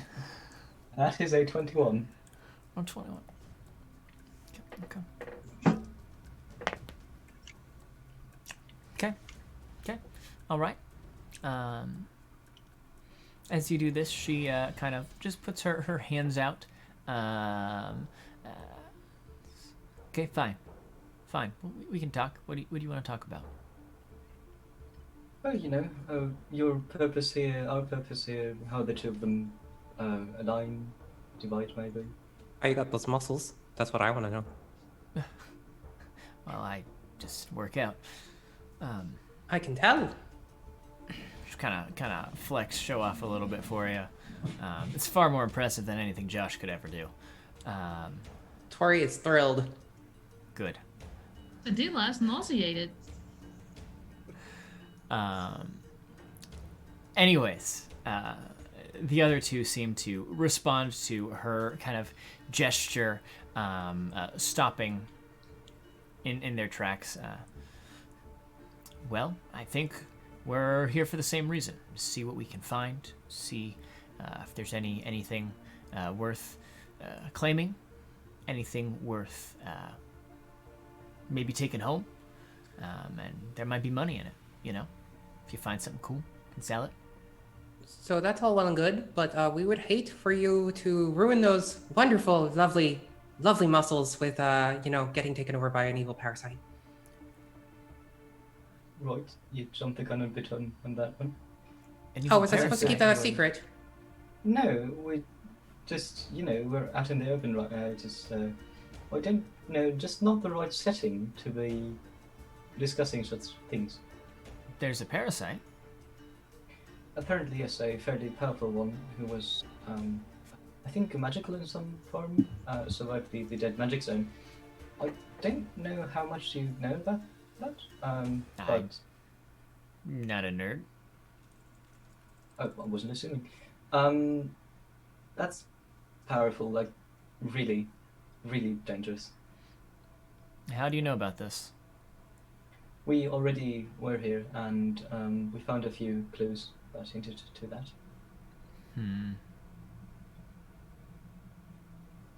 Interesting. Do you know where it is? Yes, there was a mention of a laboratory or something, where it was stored, though we don't know exactly where that is. And we wouldn't know how it would look like with this civilization. Have you been inside already? No, we just got here, can't you tell? No, I can't. Oh, well, we just got here. It's good to know. So you're saying if we see a lab, we shouldn't go in it. That's fine. Can we look around? Are you I stopping us from looking around? No, all this aggression is quite misplaced, I assure you. We would never stop you from looking at anything on offer around here. Duly noted. While they're posturing, can Sedilla at least keep an eye on the surroundings so we don't get snuck up by a magical parasite while they're having a pissing contest over there? Give me a perception check. Josh, you know I don't have it. Can I assist or roll myself? Please roll yourself. Yeah, For the love sure. of everything, You don't can- count on me for this. You can also make a perception check if you would like. That is a natural 11 for a 10. Perfect. It's a natural 15 for a 14, because nobody has perception in this group. Who needs wisdom? It's overrated. I mean, a 14 isn't the worst, you know? Hey, that'll do. Anik just disappeared into space for a second. Yeah. That Camera was things. interesting. I liked it. It was fun. Okay. Yeah, so, duly noted. I will let you know if you spot anything. For the time being, there does not seem to be any aggressive parasites or anything like that. I mean, you'll note that, like, the natural wildlife on the planet isn't as active in this general vicinity. Lovely. They're not non-existent, but you're just aware that, like, birds and stuff are from away from the mountain, as opposed to, like, inside the mountain. And that'll go for, I think, both of you, both Sedilla and 647. You would both kind of be aware of that. In that case, back to the pissing contest, I guess. Yeah, we got plenty of that to do. While this is going on, can I make an insight check on the gnome and the dragonborn to see, like, what they're, like, kind of what they might be up to? Sure. Yeah, give me that insight check. Well. Oh, okay. That's an 11. They both kind of seem to be posturing defensively. So you get the sense that for the time being, they're just kind of there to back up their boss. But their eyes are definitely wandering towards the cave a little bit. As this is going on, the woman will just, I think, kind of look at the whole group and then back to you, Zeke. So,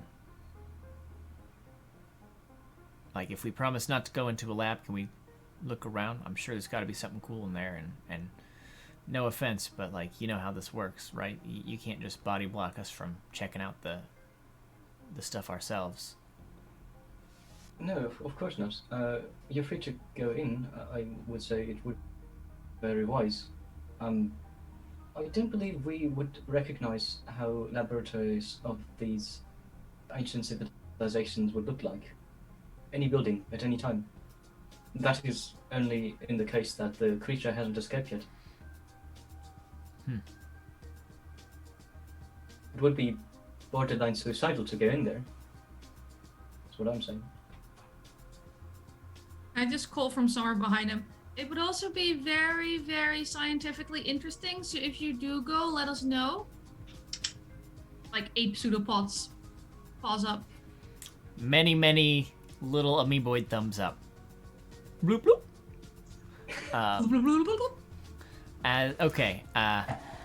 As this happens, Zeke, I will let you choose between one more persuasion roll or an intimidation roll. Your choice. Because you did seem to insinuate that they could die. And I didn't insinuate that they would die at my hand. No, but you're not necessarily intimidating the eel. Be the one to kill them. I'll let you take your pick. Just tell me which it is and what your number is as they kind of fall back to have a little aside, just the three of them. Persuasion 19. Persuasion 19.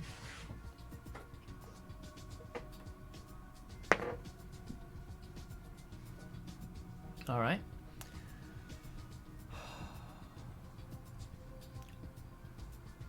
After talking for a moment, you can't quite pick out what they're saying. It's all in hushed whispers.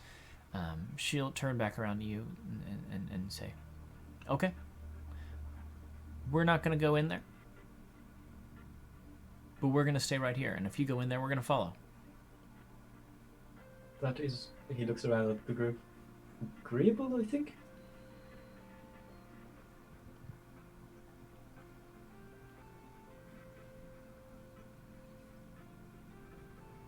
Also, there is another ship. I don't know if you know. No, there are a couple of ships. There's one in orbit. We saw yours when we landed. There's a couple others that were kind of in the vicinity too. We're aware of them. If they try to do the same thing, we wouldn't want a planet-wide or Garverse-wide spread. So, if you could also warn them, that would be great. Should they attempt anything? You know, if I see them, I'll let them know. Thank you. And the three of them just kind of sit down against a couple of rocks, maybe 30 feet away. Just kind of got their eyes on you. Couldn't have convinced them to come with us? Why would I do that? Okay, I'm gonna explain something to you. That lady is hot. Also, if she gets hurt, we don't. Usually. I mean, you do know how explosions work. I know that for a fact. I do, but this is a different kind of explosion that I'm trying to cause with her. See what I mean? No, elaborate. I honestly don't. Neither of us understands you right now, Tori. Please be more specific. What kind of explosion? Because I know a lot of explosions. There's too much to explain right now. I'll tell you later. Thermonuclear, just regular combustion. Like more a traction magical. explosion, like fireworks and shit. Maybe another kind of Fireworks are combustion. But it's not literally. Not literally fireworks. Can we just go deal with the parasite and then I can go, flirt with the lady when we come back?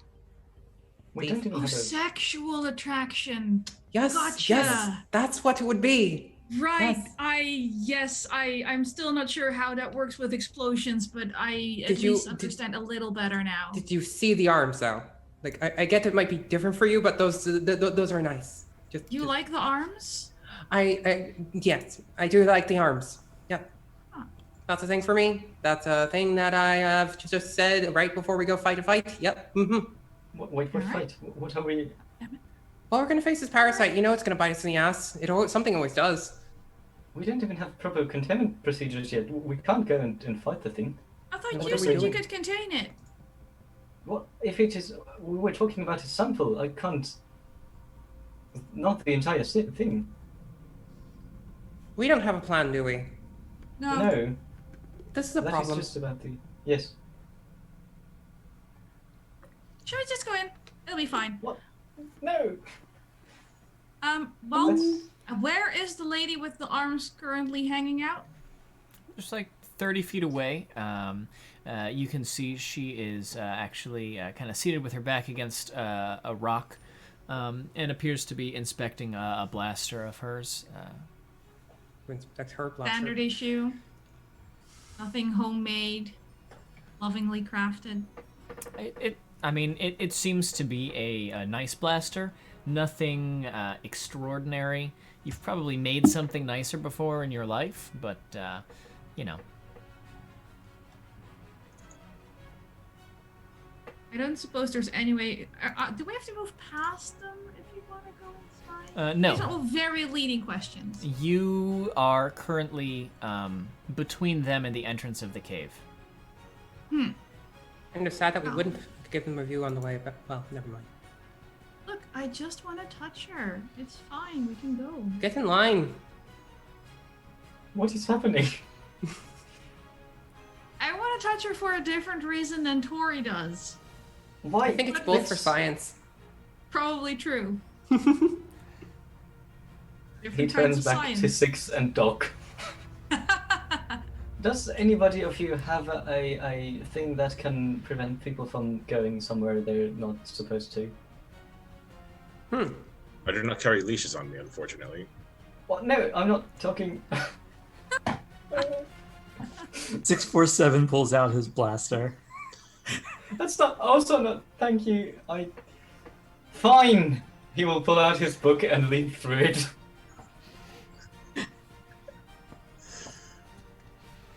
Somehow I have a feeling Tori might carry leashes. You would not be wrong there, but I might have something that might help. Depends on what kind of creature this is. Because I have a geodesic shield that might help, maybe, depending. Potentially. Well, I'll keep it in my back pocket because I think I have to set it at a point. So if it comes near us, maybe, but it doesn't prevent everything. It's mostly like different kinds of energy and stuff. So we'll see if it's worthwhile. Oh, a correction. I am carrying 50 feet of hempen rope in my inventory. All right. Yeah, that could certainly help fight, a deadly disease. That's absolutely possible. I was talking more about something sealing the entrance to the mountain. Can we just blast part of the rock and let it fall? It's kind of a large passageway. And you would recall that there are multiple entrances. So while you could certainly seal off this one entrance, that doesn't guarantee that someone else couldn't find another one. Plus, it collapses the only entrance that you currently know where it is. That's counterproductive. Yes. Should we just go inside and try and find things before they do? Also, Six and I have been looking for giant creepy parasites, and they're not here, but the wildlife is acting funny. Funny? Quieter than we'd expect based on yesterday and locations that aren't this location. Are there less? I know you were very busy with the lady with the arms, but... Fine, I can pull it together for, a little bit. Can you? Josh. Yes. Could I, like we did in the session 0, could I use empathy to see if there's any sort of fear going on in the creatures around us or something? Sure. Yeah.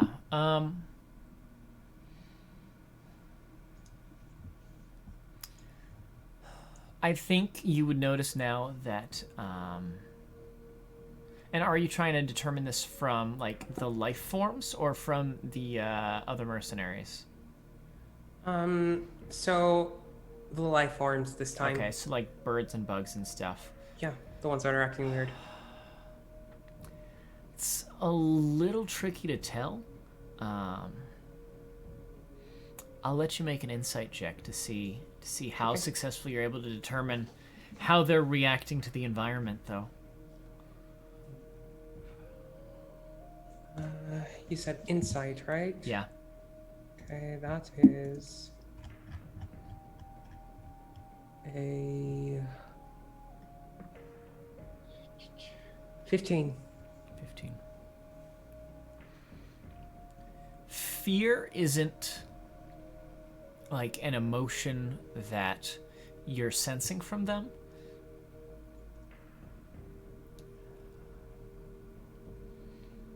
If anything, it's just kind of like a tense, suspenseful silence.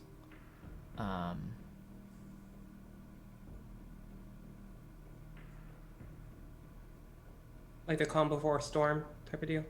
In some ways, yeah. It's noticeable that, for the most part, they're not coming close to you, the only humanoids that they've likely seen in thousands of years. Mhm. But it also may have something to do with the cave as well. All right. So you're right. They are acting strange. It looks like they're tensing for something and they're avoiding us, or maybe the cave entrance. Either way, that doesn't bode well for us. Yes. The wildlife, I mean. Yeah. Bugs and stuff.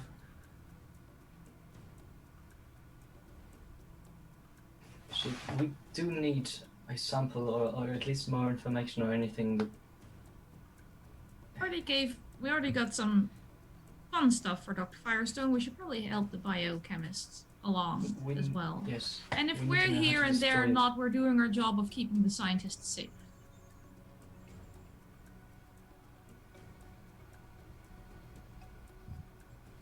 We need to find out how to destroy it. Yes. Right then. If we want to get paid, we People- have to find out a way to destroy it. Otherwise, we could just leave. But I want to get paid.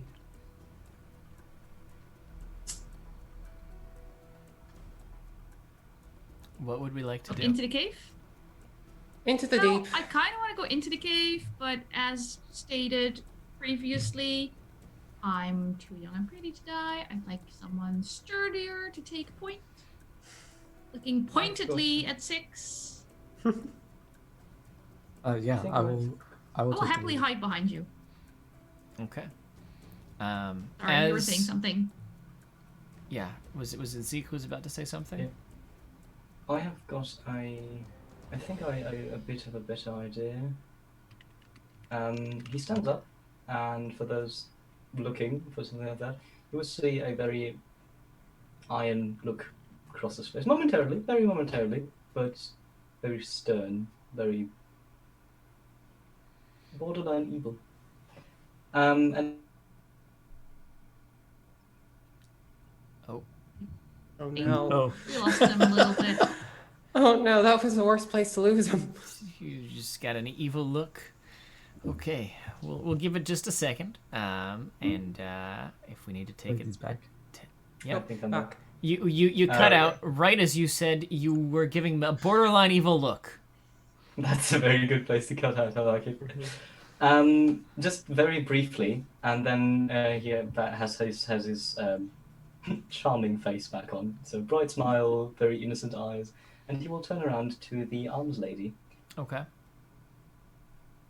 I'm sorry. You said you wanted to go in. Well, yeah, we need to see what there is in there. Might be able to salvage some good loot.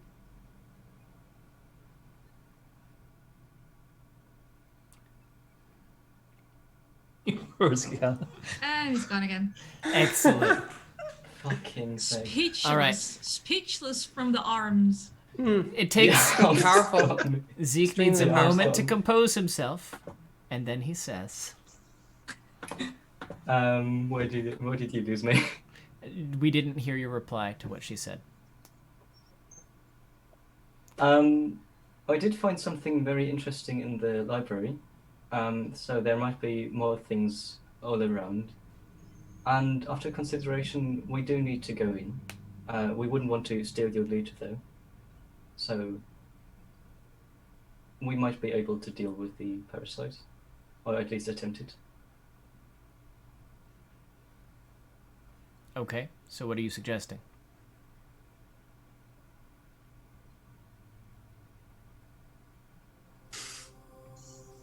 He takes another moment to compose himself. Zeke takes a moment, thinks. What are you suggesting, Zeke? Let's go in. Well, sure. And she and the two with her stand up and get ready to go in. They kind of check their weapons and are ready to follow the group in. 6, are you taking point? Sure. Okay.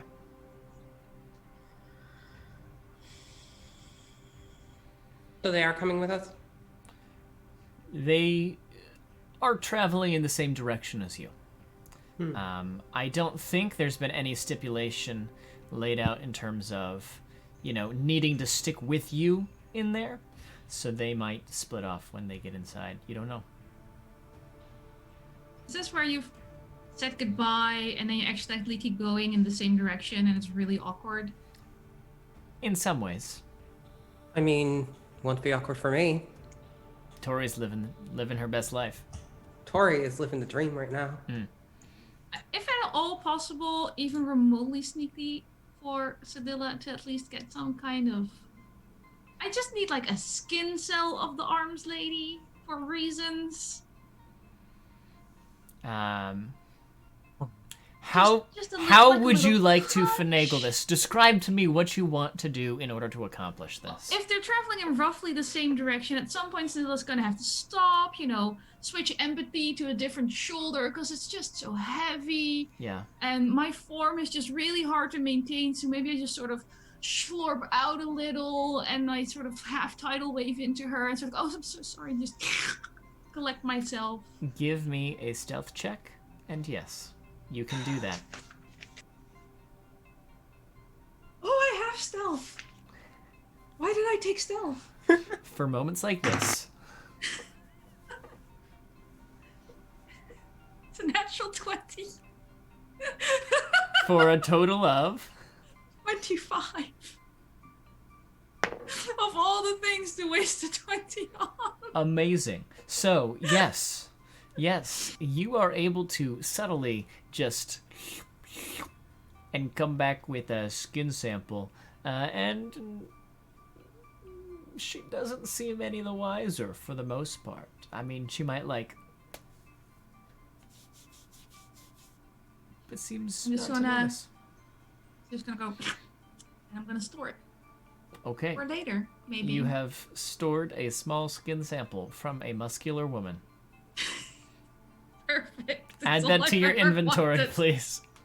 I'll write it down. Hey, Josh. Yeah. Can I be irresponsible and walk slightly in between the groups and start chatting up Arms Lady? Absolutely. Go for it. So, looks like we're going the same way, huh? Well, there's only one way in, so it seems like that makes sense. I mean, never mind. That would be bad to say. Hi. So what's your name? Oh, well, most people call me Muscles. I mean, I'm fine with calling you Muscles. It's a fitting nickname. It is. And You're you quite are? nice. I'm Tori. I don't have a cool nickname like Muscles. Well, Not someone called me Trouble once, but they're not around anymore, so I can tell that you probably are trouble. I could be trouble for you. Waggles her eyebrows a bit. Don't know if that's a good thing or a bad thing yet, but I'm sure we'll find out. Not a lot of people do, but it's fun. Good. So you were in here before? Mm-hmm. Well, where did you travel? They passed the library and then we went back. Anything look particularly good? Honestly, no. There were some books which Zeke mentioned earlier. We didn't find anything except, some corpses and dust.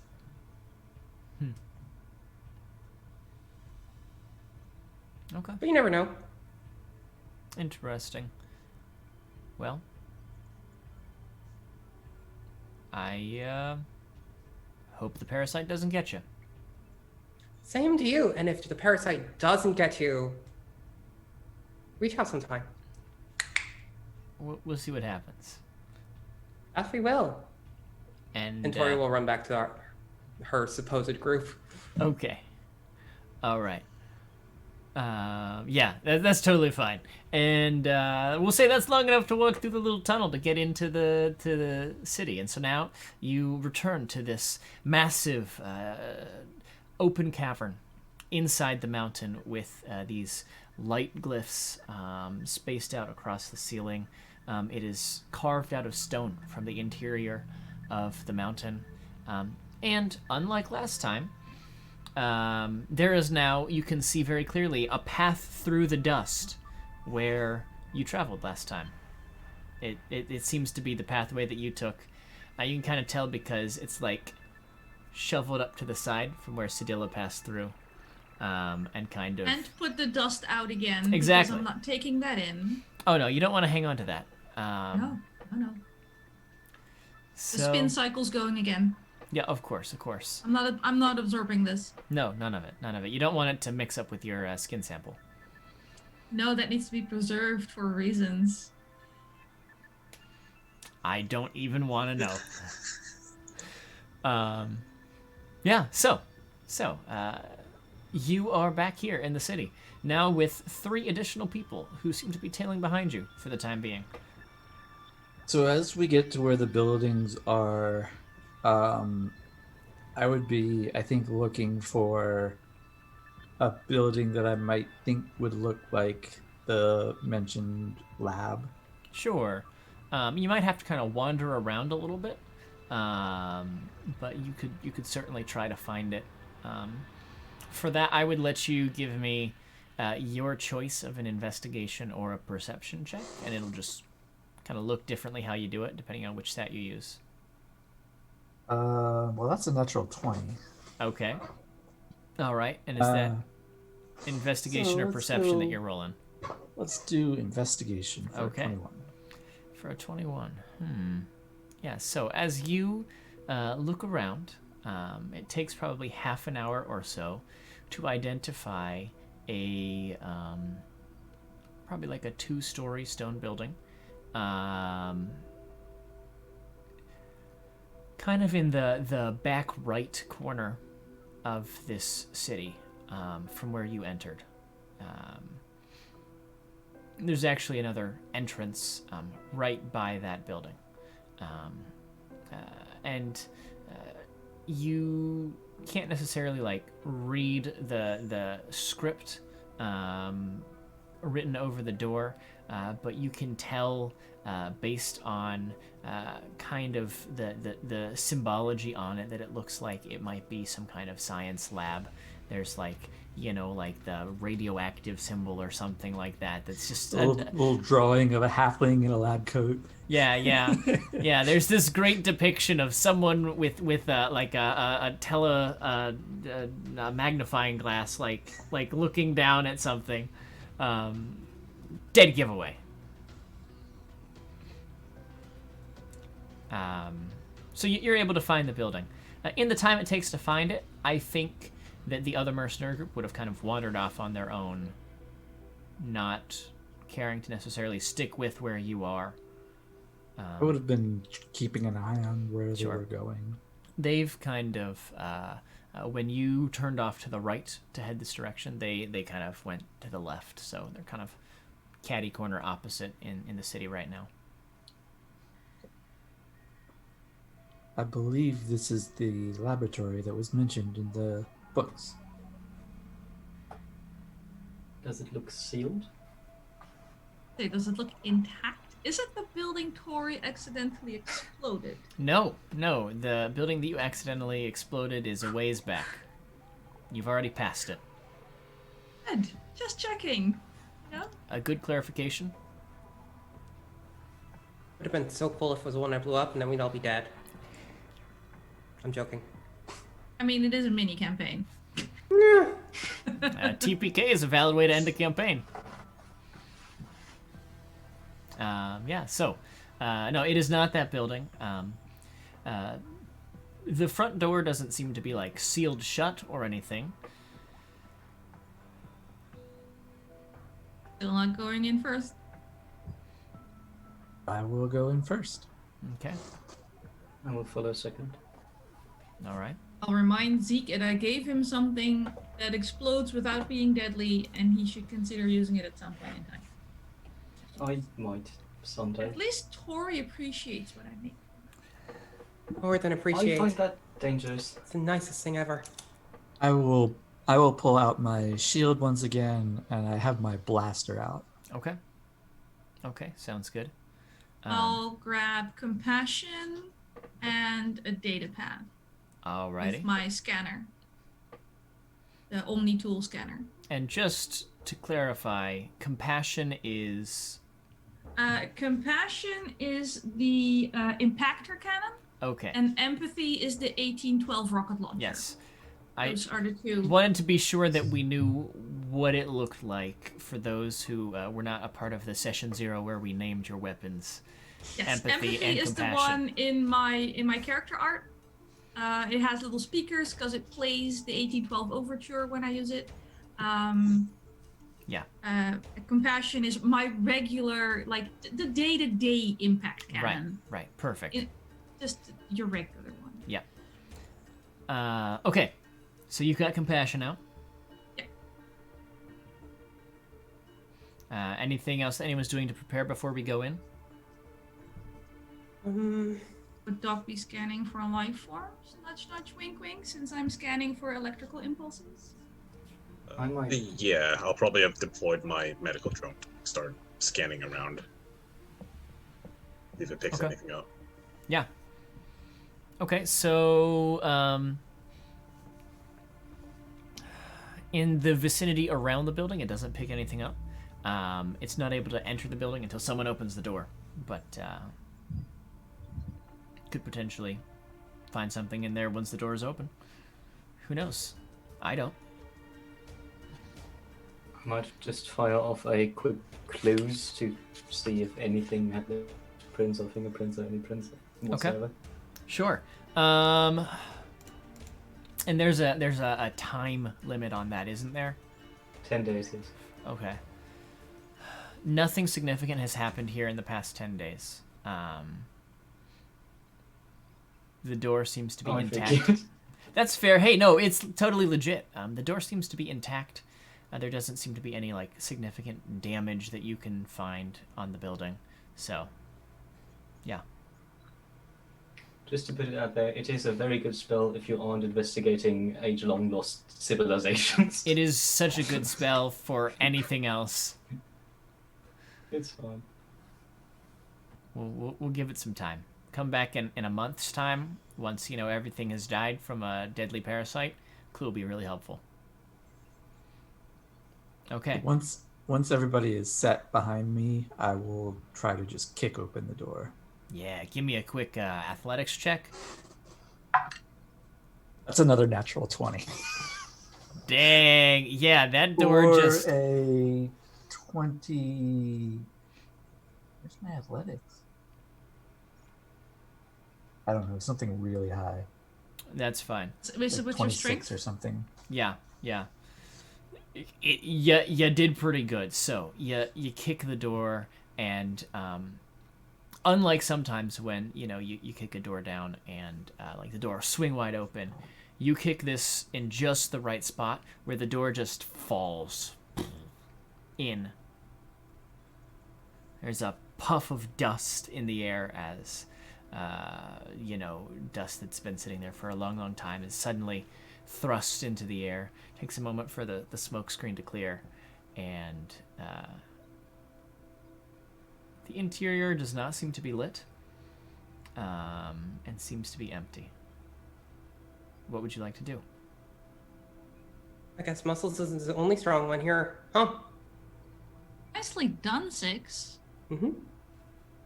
Do I pick turn- anything up on the data pad?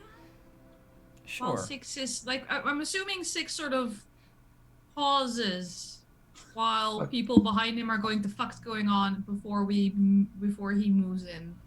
Sure. Like, he's not going 30 feet into the room, I think. No. Okay. Just checking.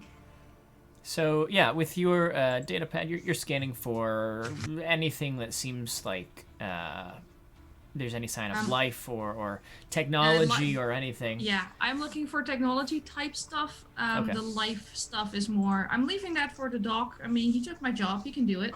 Probably smart, honestly. I'm analyzing the electromagnetic spectrum around me, apparently. Okay, so yes, there is not anything that is explicitly tech-based in here, but you would, I think, get little pings. There's some magical essence in here. Magic is active in the room, and since magic is the basis upon which tech functions, I think you're able to identify that there is some magical elements in here. Doc, you do not get any life signs inside the building. It seems to be, well, at least there's no biological life signs. Yeah. Can I just sort of angle my data pad towards Zeke and sort of go, psst, Zeke. Yep. Magical stuff. This is your thing. I only make it go boom. Yeah, sure. Or scream. Yeah. Can I find out anything additional, anything further, without utilizing spells? I think reading the basic scan that Sedilla has brought back, there is definitely something in the realm of, I want to say, abjuration magic. I'm pretty sure that's what I'm thinking of here. My player's handbook isn't Tell us within what arm's spell it reach. is and we'll Google it for you. Well, that would be too easy. We'll help you, Josh. We're just your it's- favorite players. I do like y'all very much. We're helpers. That's what we do. Oh, thanks. We're hired for. I mean, Andrew just had the big book. Yeah. Look it up for you. Just tell us what the spell is. Abjuration. It is in fact abjuration. Additionally, you would, I think, also identify that there is something transmutation based in there. It's a much weaker source of magical essence. Alright. We've got something that protects and something that turns. Don't know if it's a spell or not. Okay. Wait. I'm just gonna make a little pseudopod and hold my utility matrix because I'm getting a little nervous. Okay.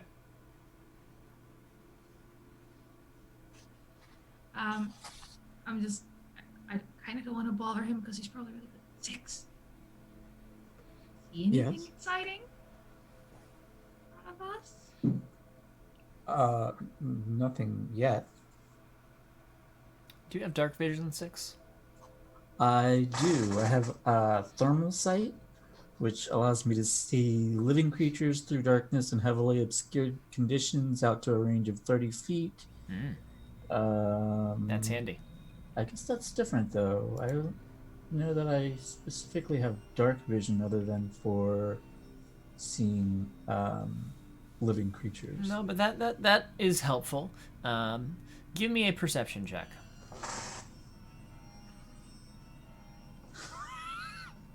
That's a natural 19. Dang. For an 18 total. Okay. You're doing so much better than last time now. No, this is Right? good. Get all the good rolls out before combat. I like this. Yeah. I like I was this a gonna say, lot. don't jinx it now. He's just gonna attack something and roll a 1. So, I've cursed us. I'm sorry. Jinxed it. So, as you're looking around, you don't see any life forms, and it's a little dark in here. There's no light per se, except what's pouring in through the door. So you can't see very, very far into this place. But it seems like there's kind of an entry area, which is what you're immediately able to see, and then there's a wall, maybe 20 feet in, and you're able to identify this front area seems to be like a lab type of place where there would be notes and things of that nature, but you'd have to actually go in to figure things out a little bit more clearly. I will turn to Zeke. Sir, were there any indications of where in the laboratory this creature was being held? I don't think so. I don't think there were. Nothing No, specific. not that I've read. No. Very well. Oh. Then I will just move in and start like going room to room. All right. I will do the same. All right. As you get in here, it is dark. So the farther in you get, it's going to be a little hard to see. I will pull out my flashlight, which gives me a 60-foot cone. Okay. Plus 15 dim.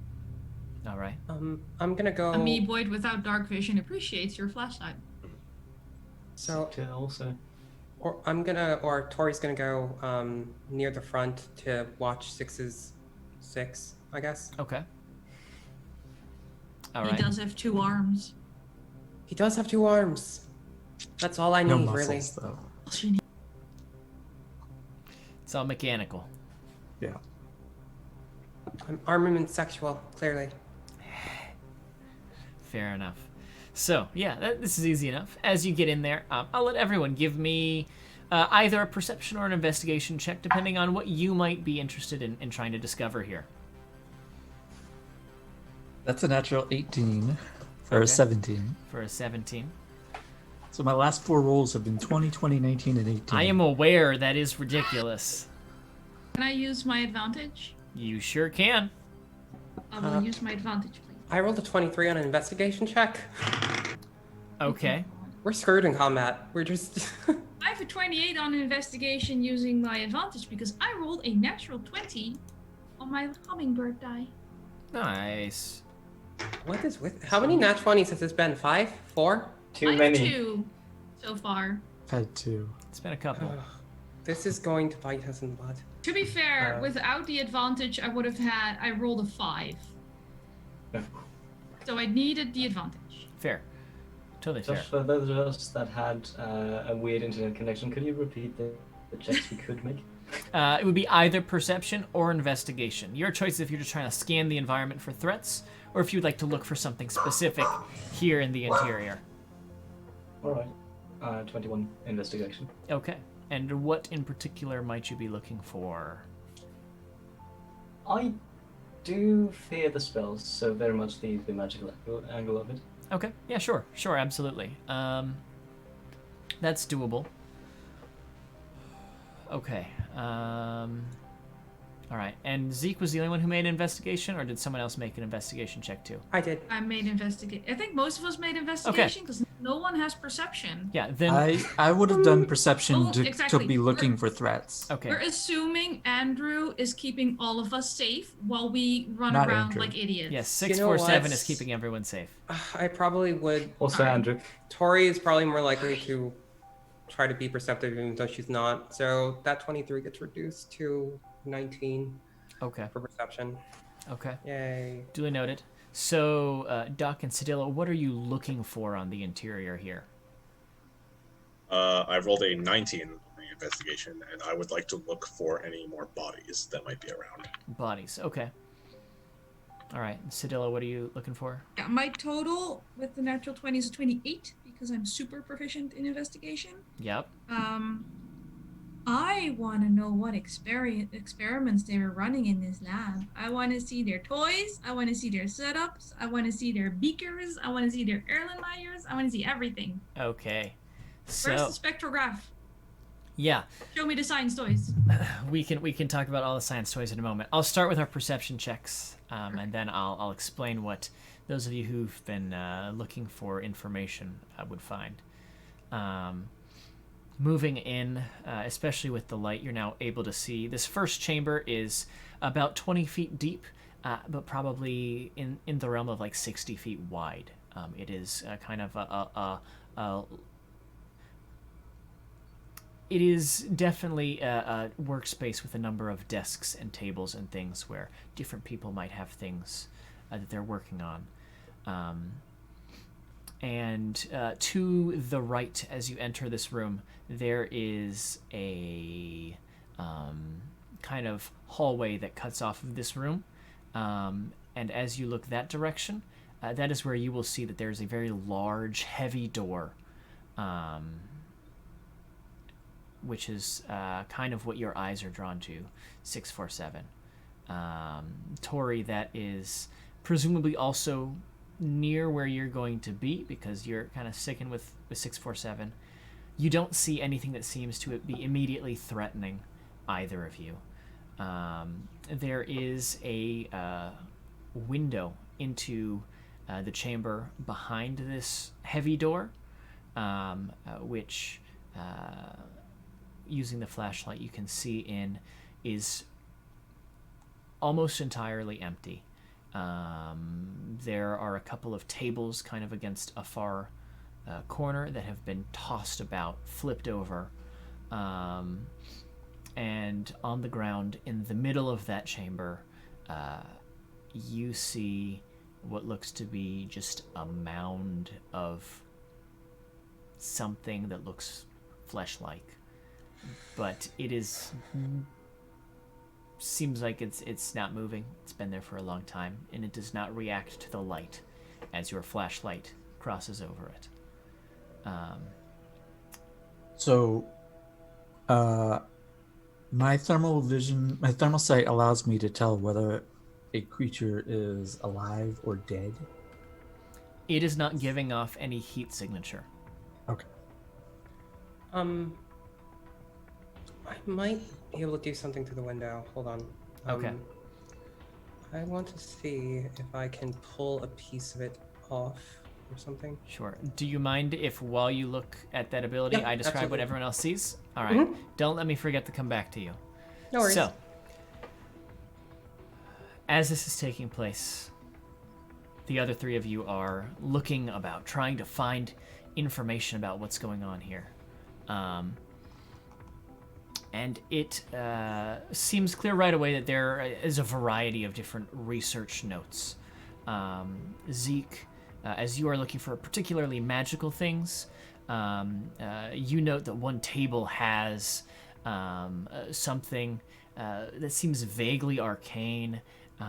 It, like I said, is in the transmutation realm. It seems like this thing, whatever it is designed to take. It's not like a scientific implement. It's definitely like a magical object, and it changes the appearance of the table in a way. It looks almost. It makes the table appear as if it is almost translucent. You're not sure what exactly this object is, or what the exact effects of it are, but the table seems to appear very different from all of the other very standard stone tables in here. This one looks almost like everything on top of it is floating in the air, and you have to look very, very closely to even see that there is something there. Doc, as you are looking around, you don't see any corpses in here.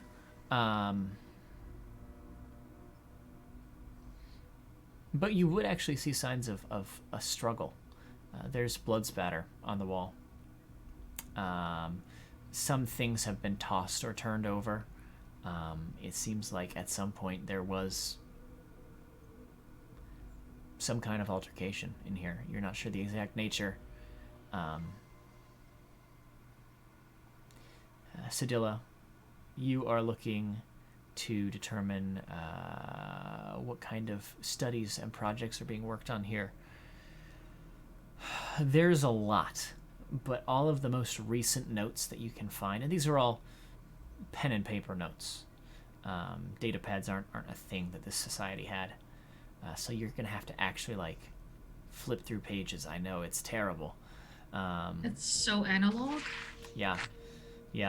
I mean, you could try to scan each page individually onto your data pad, but it's a time-consuming process no matter how you do it. For now, I'll flip through them. Sure. Everything's still on auto cleanse. Fair enough. Yeah. Most of the most recent notes are talking about this entity, how at first it seems like there was so much scientific potential, because if you could study it, you would have the ability to reconfigure matter from its like base. You could take something and change it into something else. They tried to extract some kind of essence from this entity, allowing them to, like, change the form of things from one thing to another, with very, very limited success.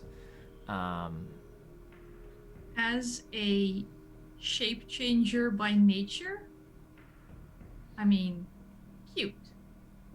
But yes. Pathetic.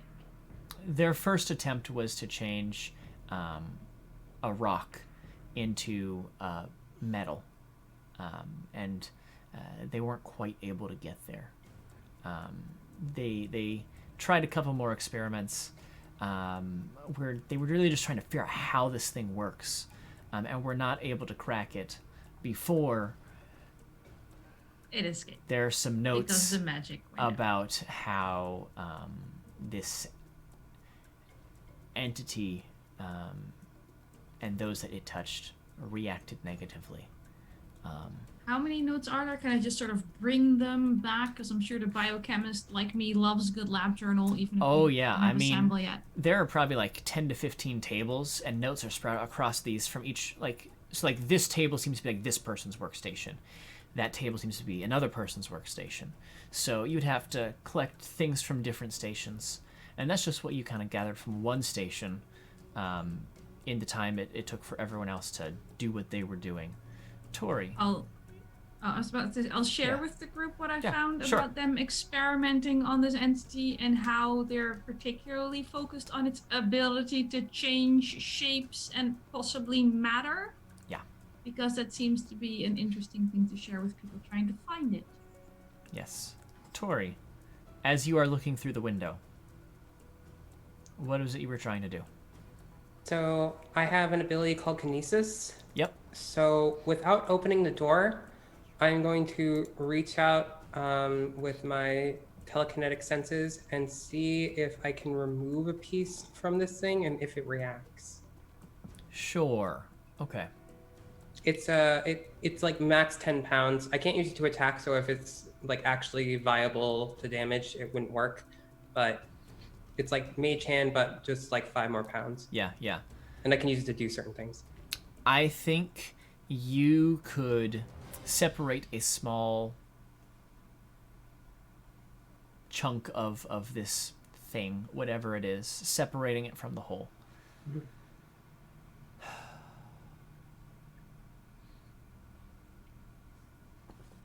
There's not an immediate reaction as you do this. All right. I want to pull it closer to the window viewing port, but not as so close that I could see through or anything. Sure. And just get a better look at what it is. Yeah. Have you ever seen a long dead corpse where the skin has dried and decayed to the point where it hardly resembles skin anymore. It's about what it looks like. Well, this thing's been here for a while. If it still has skin, that's creepy. So I'm gonna drop that and put it. Well, actually, I'm gonna drop it closer to where the pile is and like keep it away from us, even if the door's between us. Sure.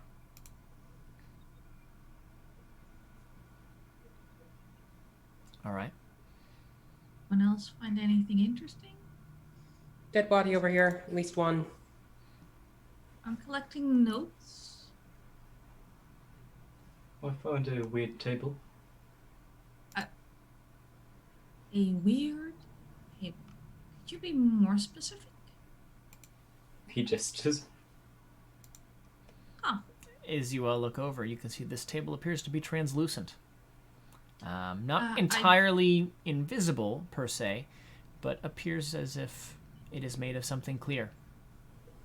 More or less translucent than I am. Significantly more translucent than you are. It is kind of like looking through, like, glass. Cool. How to see through his Tori's personality. Gotcha. Basically. I don't know what it does yet, but I can find out. I mean, it's a table. Don't you put things on? Did you say that this thing can transmute stuff? So did it transmute the table? They were trying to extract aspects of it to use it in transmutation, but they didn't mention to make. They didn't manage to make metal out of a rock. Right. They had not had a whole lot of success. Some of the last trials, they were able to like change a small amount of one substance into a small amount of another substance, kind of in the way that you might be able to take something that's like copper and turn it to iron or something like that. So this seems a little bit more than they were immediately able to accomplish. So that might have just been the creature itself, maybe, and not so much the scientists. And I shudder to use the term, although good lab work, excellent note keeping. Bonus points for lab journals. Is it Minus like deductions for dying. Oh, do you need something to store all that on, by the way? Technically, that would be good. Tori takes off her visor, tosses it to you. Just put it in that. I will start scanning pages. Cool. It's a data book, so it absorbs lots and lots of data really quickly. It is Awesome. password locked, so you can only like put information and you can't access it. Cool. Do we know if the material is still stone of some kind, or did they change it to like, I don't know, some kind of polymer or some shit? Does it say in the lab journal?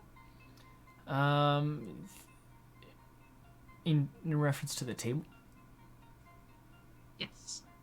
They don't mention the table in the lab journal. Really quick, when Six and I look over at the table, does this thing give off any heat signatures? No, it seems to be, it does not appear to be alive. The table does not appear to be alive. It's a table, Eric. I really enjoy this game, but sometimes is the table a mimic, Josh? Can you just hit us with it now?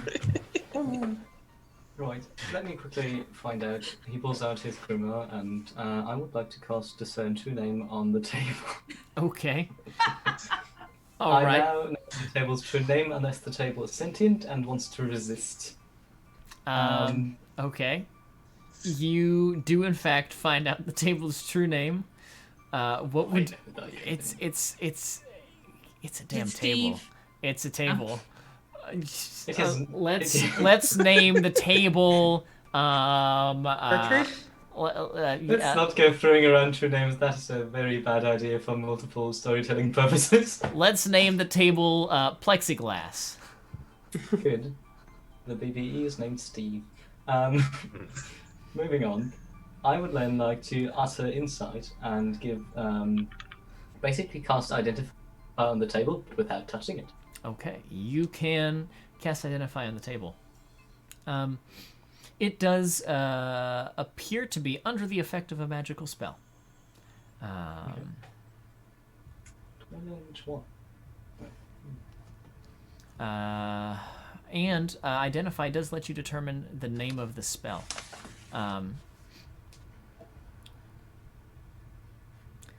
Yeah. We learn whether any spells are affecting the item and what they are. Yeah. Yep. Okay. Sorry. Let Is there a me. transform object spell? Is it that? Useful, guys. There, I I was mean, there are a kidding, but bunch it of really spells. is a mimic. Yeah, I'm not telling. I'm not telling. The spell is called Make Mimic. The Mage Hand Press has an amazing book called The Mimic Book of Mimics. They do which have is the just Mimic Book of mimics Mimics. all the way down, and it's amazing. I need to actually get that. really love that book. Yeah, it's a lot of fun. This is appears to be under the effects of the Fabricate spell. It's not it's not it's not like the spell is still actively influencing it, but the table was effectively made from nothing. Somehow. Alright. The table is magic, and it is actually quite powerful. Or was. Not anymore. I don't think it is anymore. Tied to the creature, or are we maybe focusing our energies on things that aren't particularly relevant for why we're here? And yes, I that can was a see very that. leading question. I'm aware. Fine. While this is happening, I'd like to shine. You said there was a window into the room behind the big thick door. Yep. I'd like to shine my light in there and be looking through that room. Sure. Yeah, I've already kind of briefly described some of that. Is there anything in particular that you're looking for? To like Making sure there's nothing additional there. checking corners and that kind of deal? Yeah. Okay. As you look around, go ahead and give me one more perception check. See if you can spot anything that you hadn't seen before. 17. 17. Yeah, as you're looking around,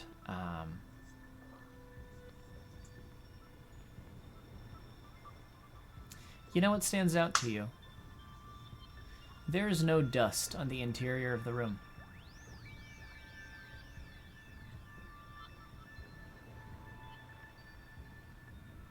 And the door, does it seem completely sealed? Like airtight, or as you look at it, it seems like it is the type of door that would seal, like it would be kept shut. In fact, if you have any proficiency in magic whatsoever, you can see that there's some glyphs kind of etched into the door that look vaguely magical. But it seems like the door has actually taken some damage. It is no longer sealed or even completely shut. There appears to be some kind of opening near the top of it where the stone door has been bent out of shape. Sedilla, there seems to be no dust in the interior room here. But presumably, and he kind of shines the light over to where like the door's bent outward. Presumably this is where the creature escaped from.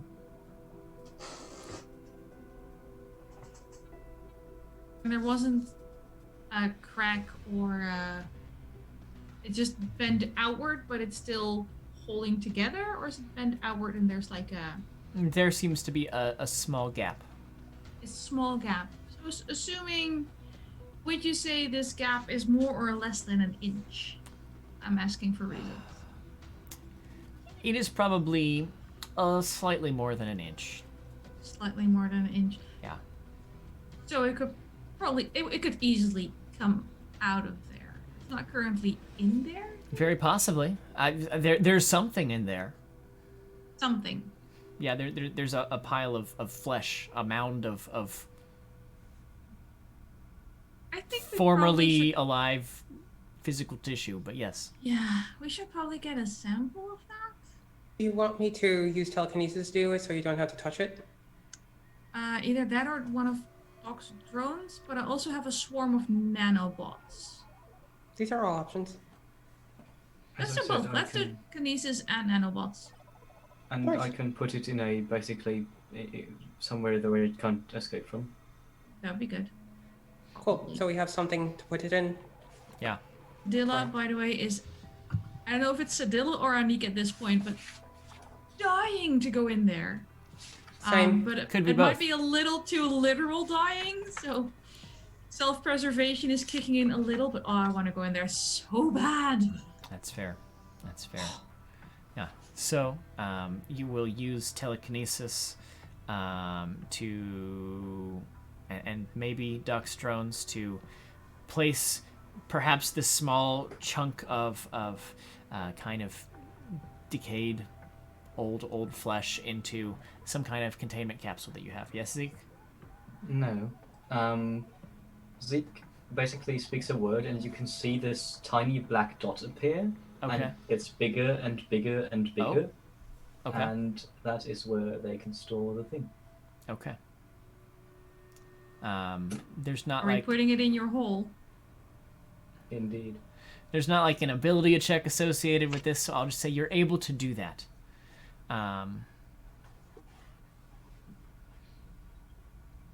We're getting kind of towards the end of the session here. I know, that's why it's so hard to behave. That's fair. As you do this, and you successfully seal off the hole, you've got this stored somewhere where you can recall it later to perform some tests. A couple I would moments like go by. to, yeah. As soon as this thing is like sealed up, I would like to cast Prestidigitation a few times to like disinfect anything that might have touched it. All right. Smart. So like one of the tips of one of my fingers like flips up and a little nozzle comes out, and it's just like a spray of like disinfectant chemicals. All right. I like that. I like that a lot. You do that. As you're doing this, I think it's worth mentioning, Zeke, that spell that 647 noticed on the door appears to be something in the realm of that appears to be the source of the abjuration magic. It is something that you would presume would contribute to containing something. I think out of interest, I would do the whole true name shebang again, but you don't need to do that right now. Sure. I mean, the door's name is its own thing, unless you're trying to true name. It is powerful. The like fleshy bit. No. Okay. Actually, that's a really good idea. After we get the Do it. sample, is the assumption we're Not leaving? yet. Because Dilla really wants to go to. I'd like to commit violence. I'd like to go into the room and see if there's something to blow up. I would like to go back and research, because if the thing attacks us, if it's still alive or something like it attacks us, I would like to know how to kill it permanently. Sure. I can just squeeze into that room and have a little look around. That would be really dangerous. Would it though? It looks dead. Yes, it would. Are We you know sure? that. It looks like it's just pretty safe. It looks kind of empty. Doc said it was empty. 6 says it's safe. Right, 6. Tori's good. I did not say it was safe. I didn't say anything at all about it. If you Just would- that there was a if- corpse in there. if you would like to enter the room, I would like to enter first. I would like to take a that's few a good steps back. compromise. Well, that is a very bad idea because we are not fighting a creature, we're fighting a disease / creature. We don't know what forms it can take. A diseaser, so to speak. Yes. A critique? I'll come up with what it is later. Critique? Yeah, but you know, if Six insists on going first, Sedilla will step back. Okay. As... How about we not... What were you going to say, Zeke? How about we not kill ourselves for no reason whatsoever? We have what we came for, let's go. Do we? We want a sample of the creature. We have a sample of flesh. Well, is that me? That thing came from the creature, right? Are we sure? Are you sure? Are you 100% guaranteed sure? Yeah, Foolproof, hypothetical, everything. Not much? Yes. Are you sure? I want to go into the room. Oh god, I hate you guys so much. Stop murdering us for no reason. As this conversation takes place, I think this is a fitting moment to end the session for the night. Or for the day. Sedilla's tantrum. I want to go into the room. That's a wonderful bridge we're crossing. Have you seen my gasoline? As Sedilla declares loudly for the entire group that she wants to go into the room,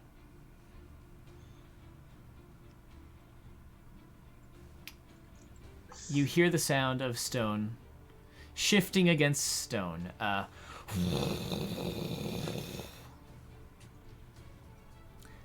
And watch as the door that you have been just looking at lifts up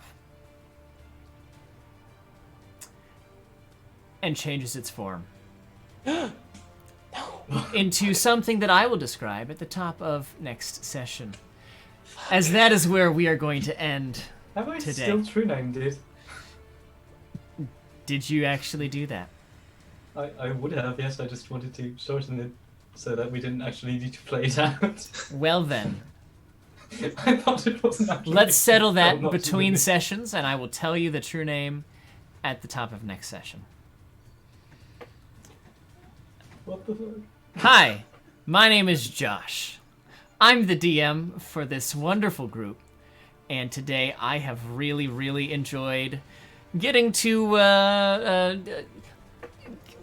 a very suspenseful session. Because I don't get to play scary D&D enough.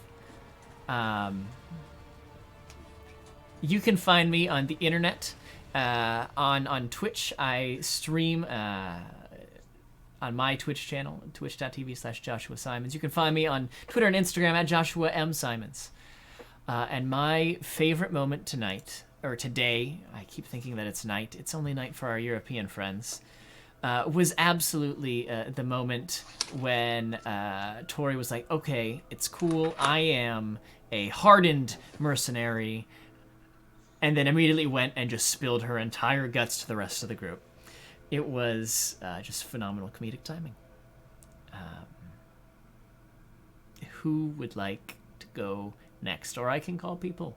I can make you do it yourselves. Fine. I know what I want to say right now, and nobody has stolen it from me yet, so haha. Oh wait, I must say who I am. I'm Sorfer. I can be found on Twitter under @GreatSimplicity, where I make items if I'm not too lazy. And my favourite moment of this entire session was the entire arms conversation, just the entire thing. Everybody pulled their comedic part, and it was absolutely amazing. But I think what truly broke me was Six at the end. I pull out my blaster. What? No, that's not what we mean. It was wonderful party synergy. Oh yes. I'm Andrew, also known as Fellowship of the Tables. You can find me on Twitter at FellowshipOTT. You can find the wiki using the wiki command. I think my favorite moment of the session was probably the hug between Sedilla and Tori, and the choir of angels as the many arms surrounded Tori. That was great.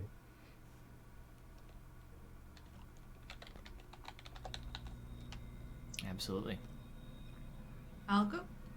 My name is Anik. You can find me on Twitter at Anikster.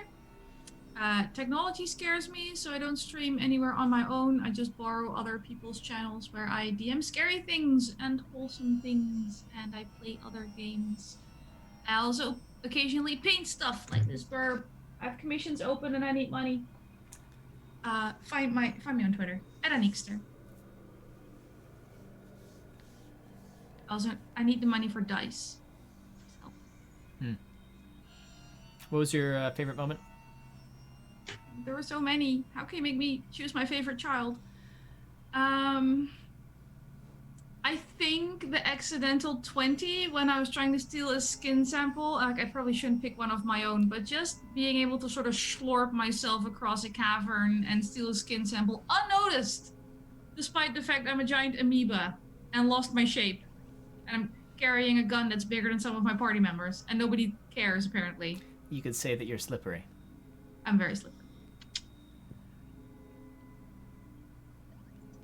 I'll go next again, I guess. My name's Persephone. You can find me on Twitter at Persephorath, and I have a D&D podcast called Fast Times at D&D High that you should check out. My favorite part of the session was the hug, but that was already stated. So I'm going to go instead with the nanobots moment with Zeke. That was hilarious, and it made me very happy because, I don't know, I guess I find Zeke's suffering amusing. Oh, also, along with that, the energy drink pull, that was fun. That was a cute little bit of roleplay, too. Oh, yeah. All right, I guess that's just me left. Hey guys, I'm Rakelai, or you can just call me Rake or Rack. Any one of those pronunciations is fine. I'm a mod over at Jossa Channel, and I also did the character art that you can see in the overlay right now. It's phenomenal. Thank you. My favorite moment, I want to say, I had a few, but most of them were said already. So I'm going to go with Zeke's successful attempt, I will say, to play diplomat with Muscles, kind of like de-escalate the situation before it could like turn violent.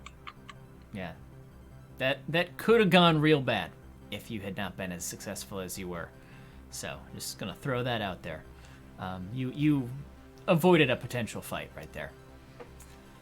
Mindy sneaking in a few bits at the end there for Tori's brows. All right, good deal. We'll get that added on the overlay for next week. Hey, the channel is always glad that you're here. You can find the channel on social media at open4adventure. And I would like to take a moment right now to shout out all of our Warm Fuzzy patrons who support what we do. Our Patreon lets people support the shows that the channel puts out, and we are very appreciative of our Warm Fuzzies. We've got Bel Chavez, who's been around for forever. We've got Christina, Sev, Quincy, Gamer Lives with a 1 and a 3, Patrick, and of course our very own Andrew, Fellowship at the Table, playing 647 here on this stream. Also the Wiki Master and the Gift Master, the Bay of Gifts. We've got a lot of names for you, buddy. We got to figure that out. Thanks for joining us. And I think I'm gonna have us go raid one person in the community, in the tabletop gaming community, who has some RPGs going on their channel. But we'll go to the outro, and you can listen to some music for a moment before we do that. Thanks everyone for hanging out, and I think we've got Sunday Friends tomorrow. Thanks for being here. We'll see you real soon. I need to look over at this screen to make things happen. Have a good one. Goodbye.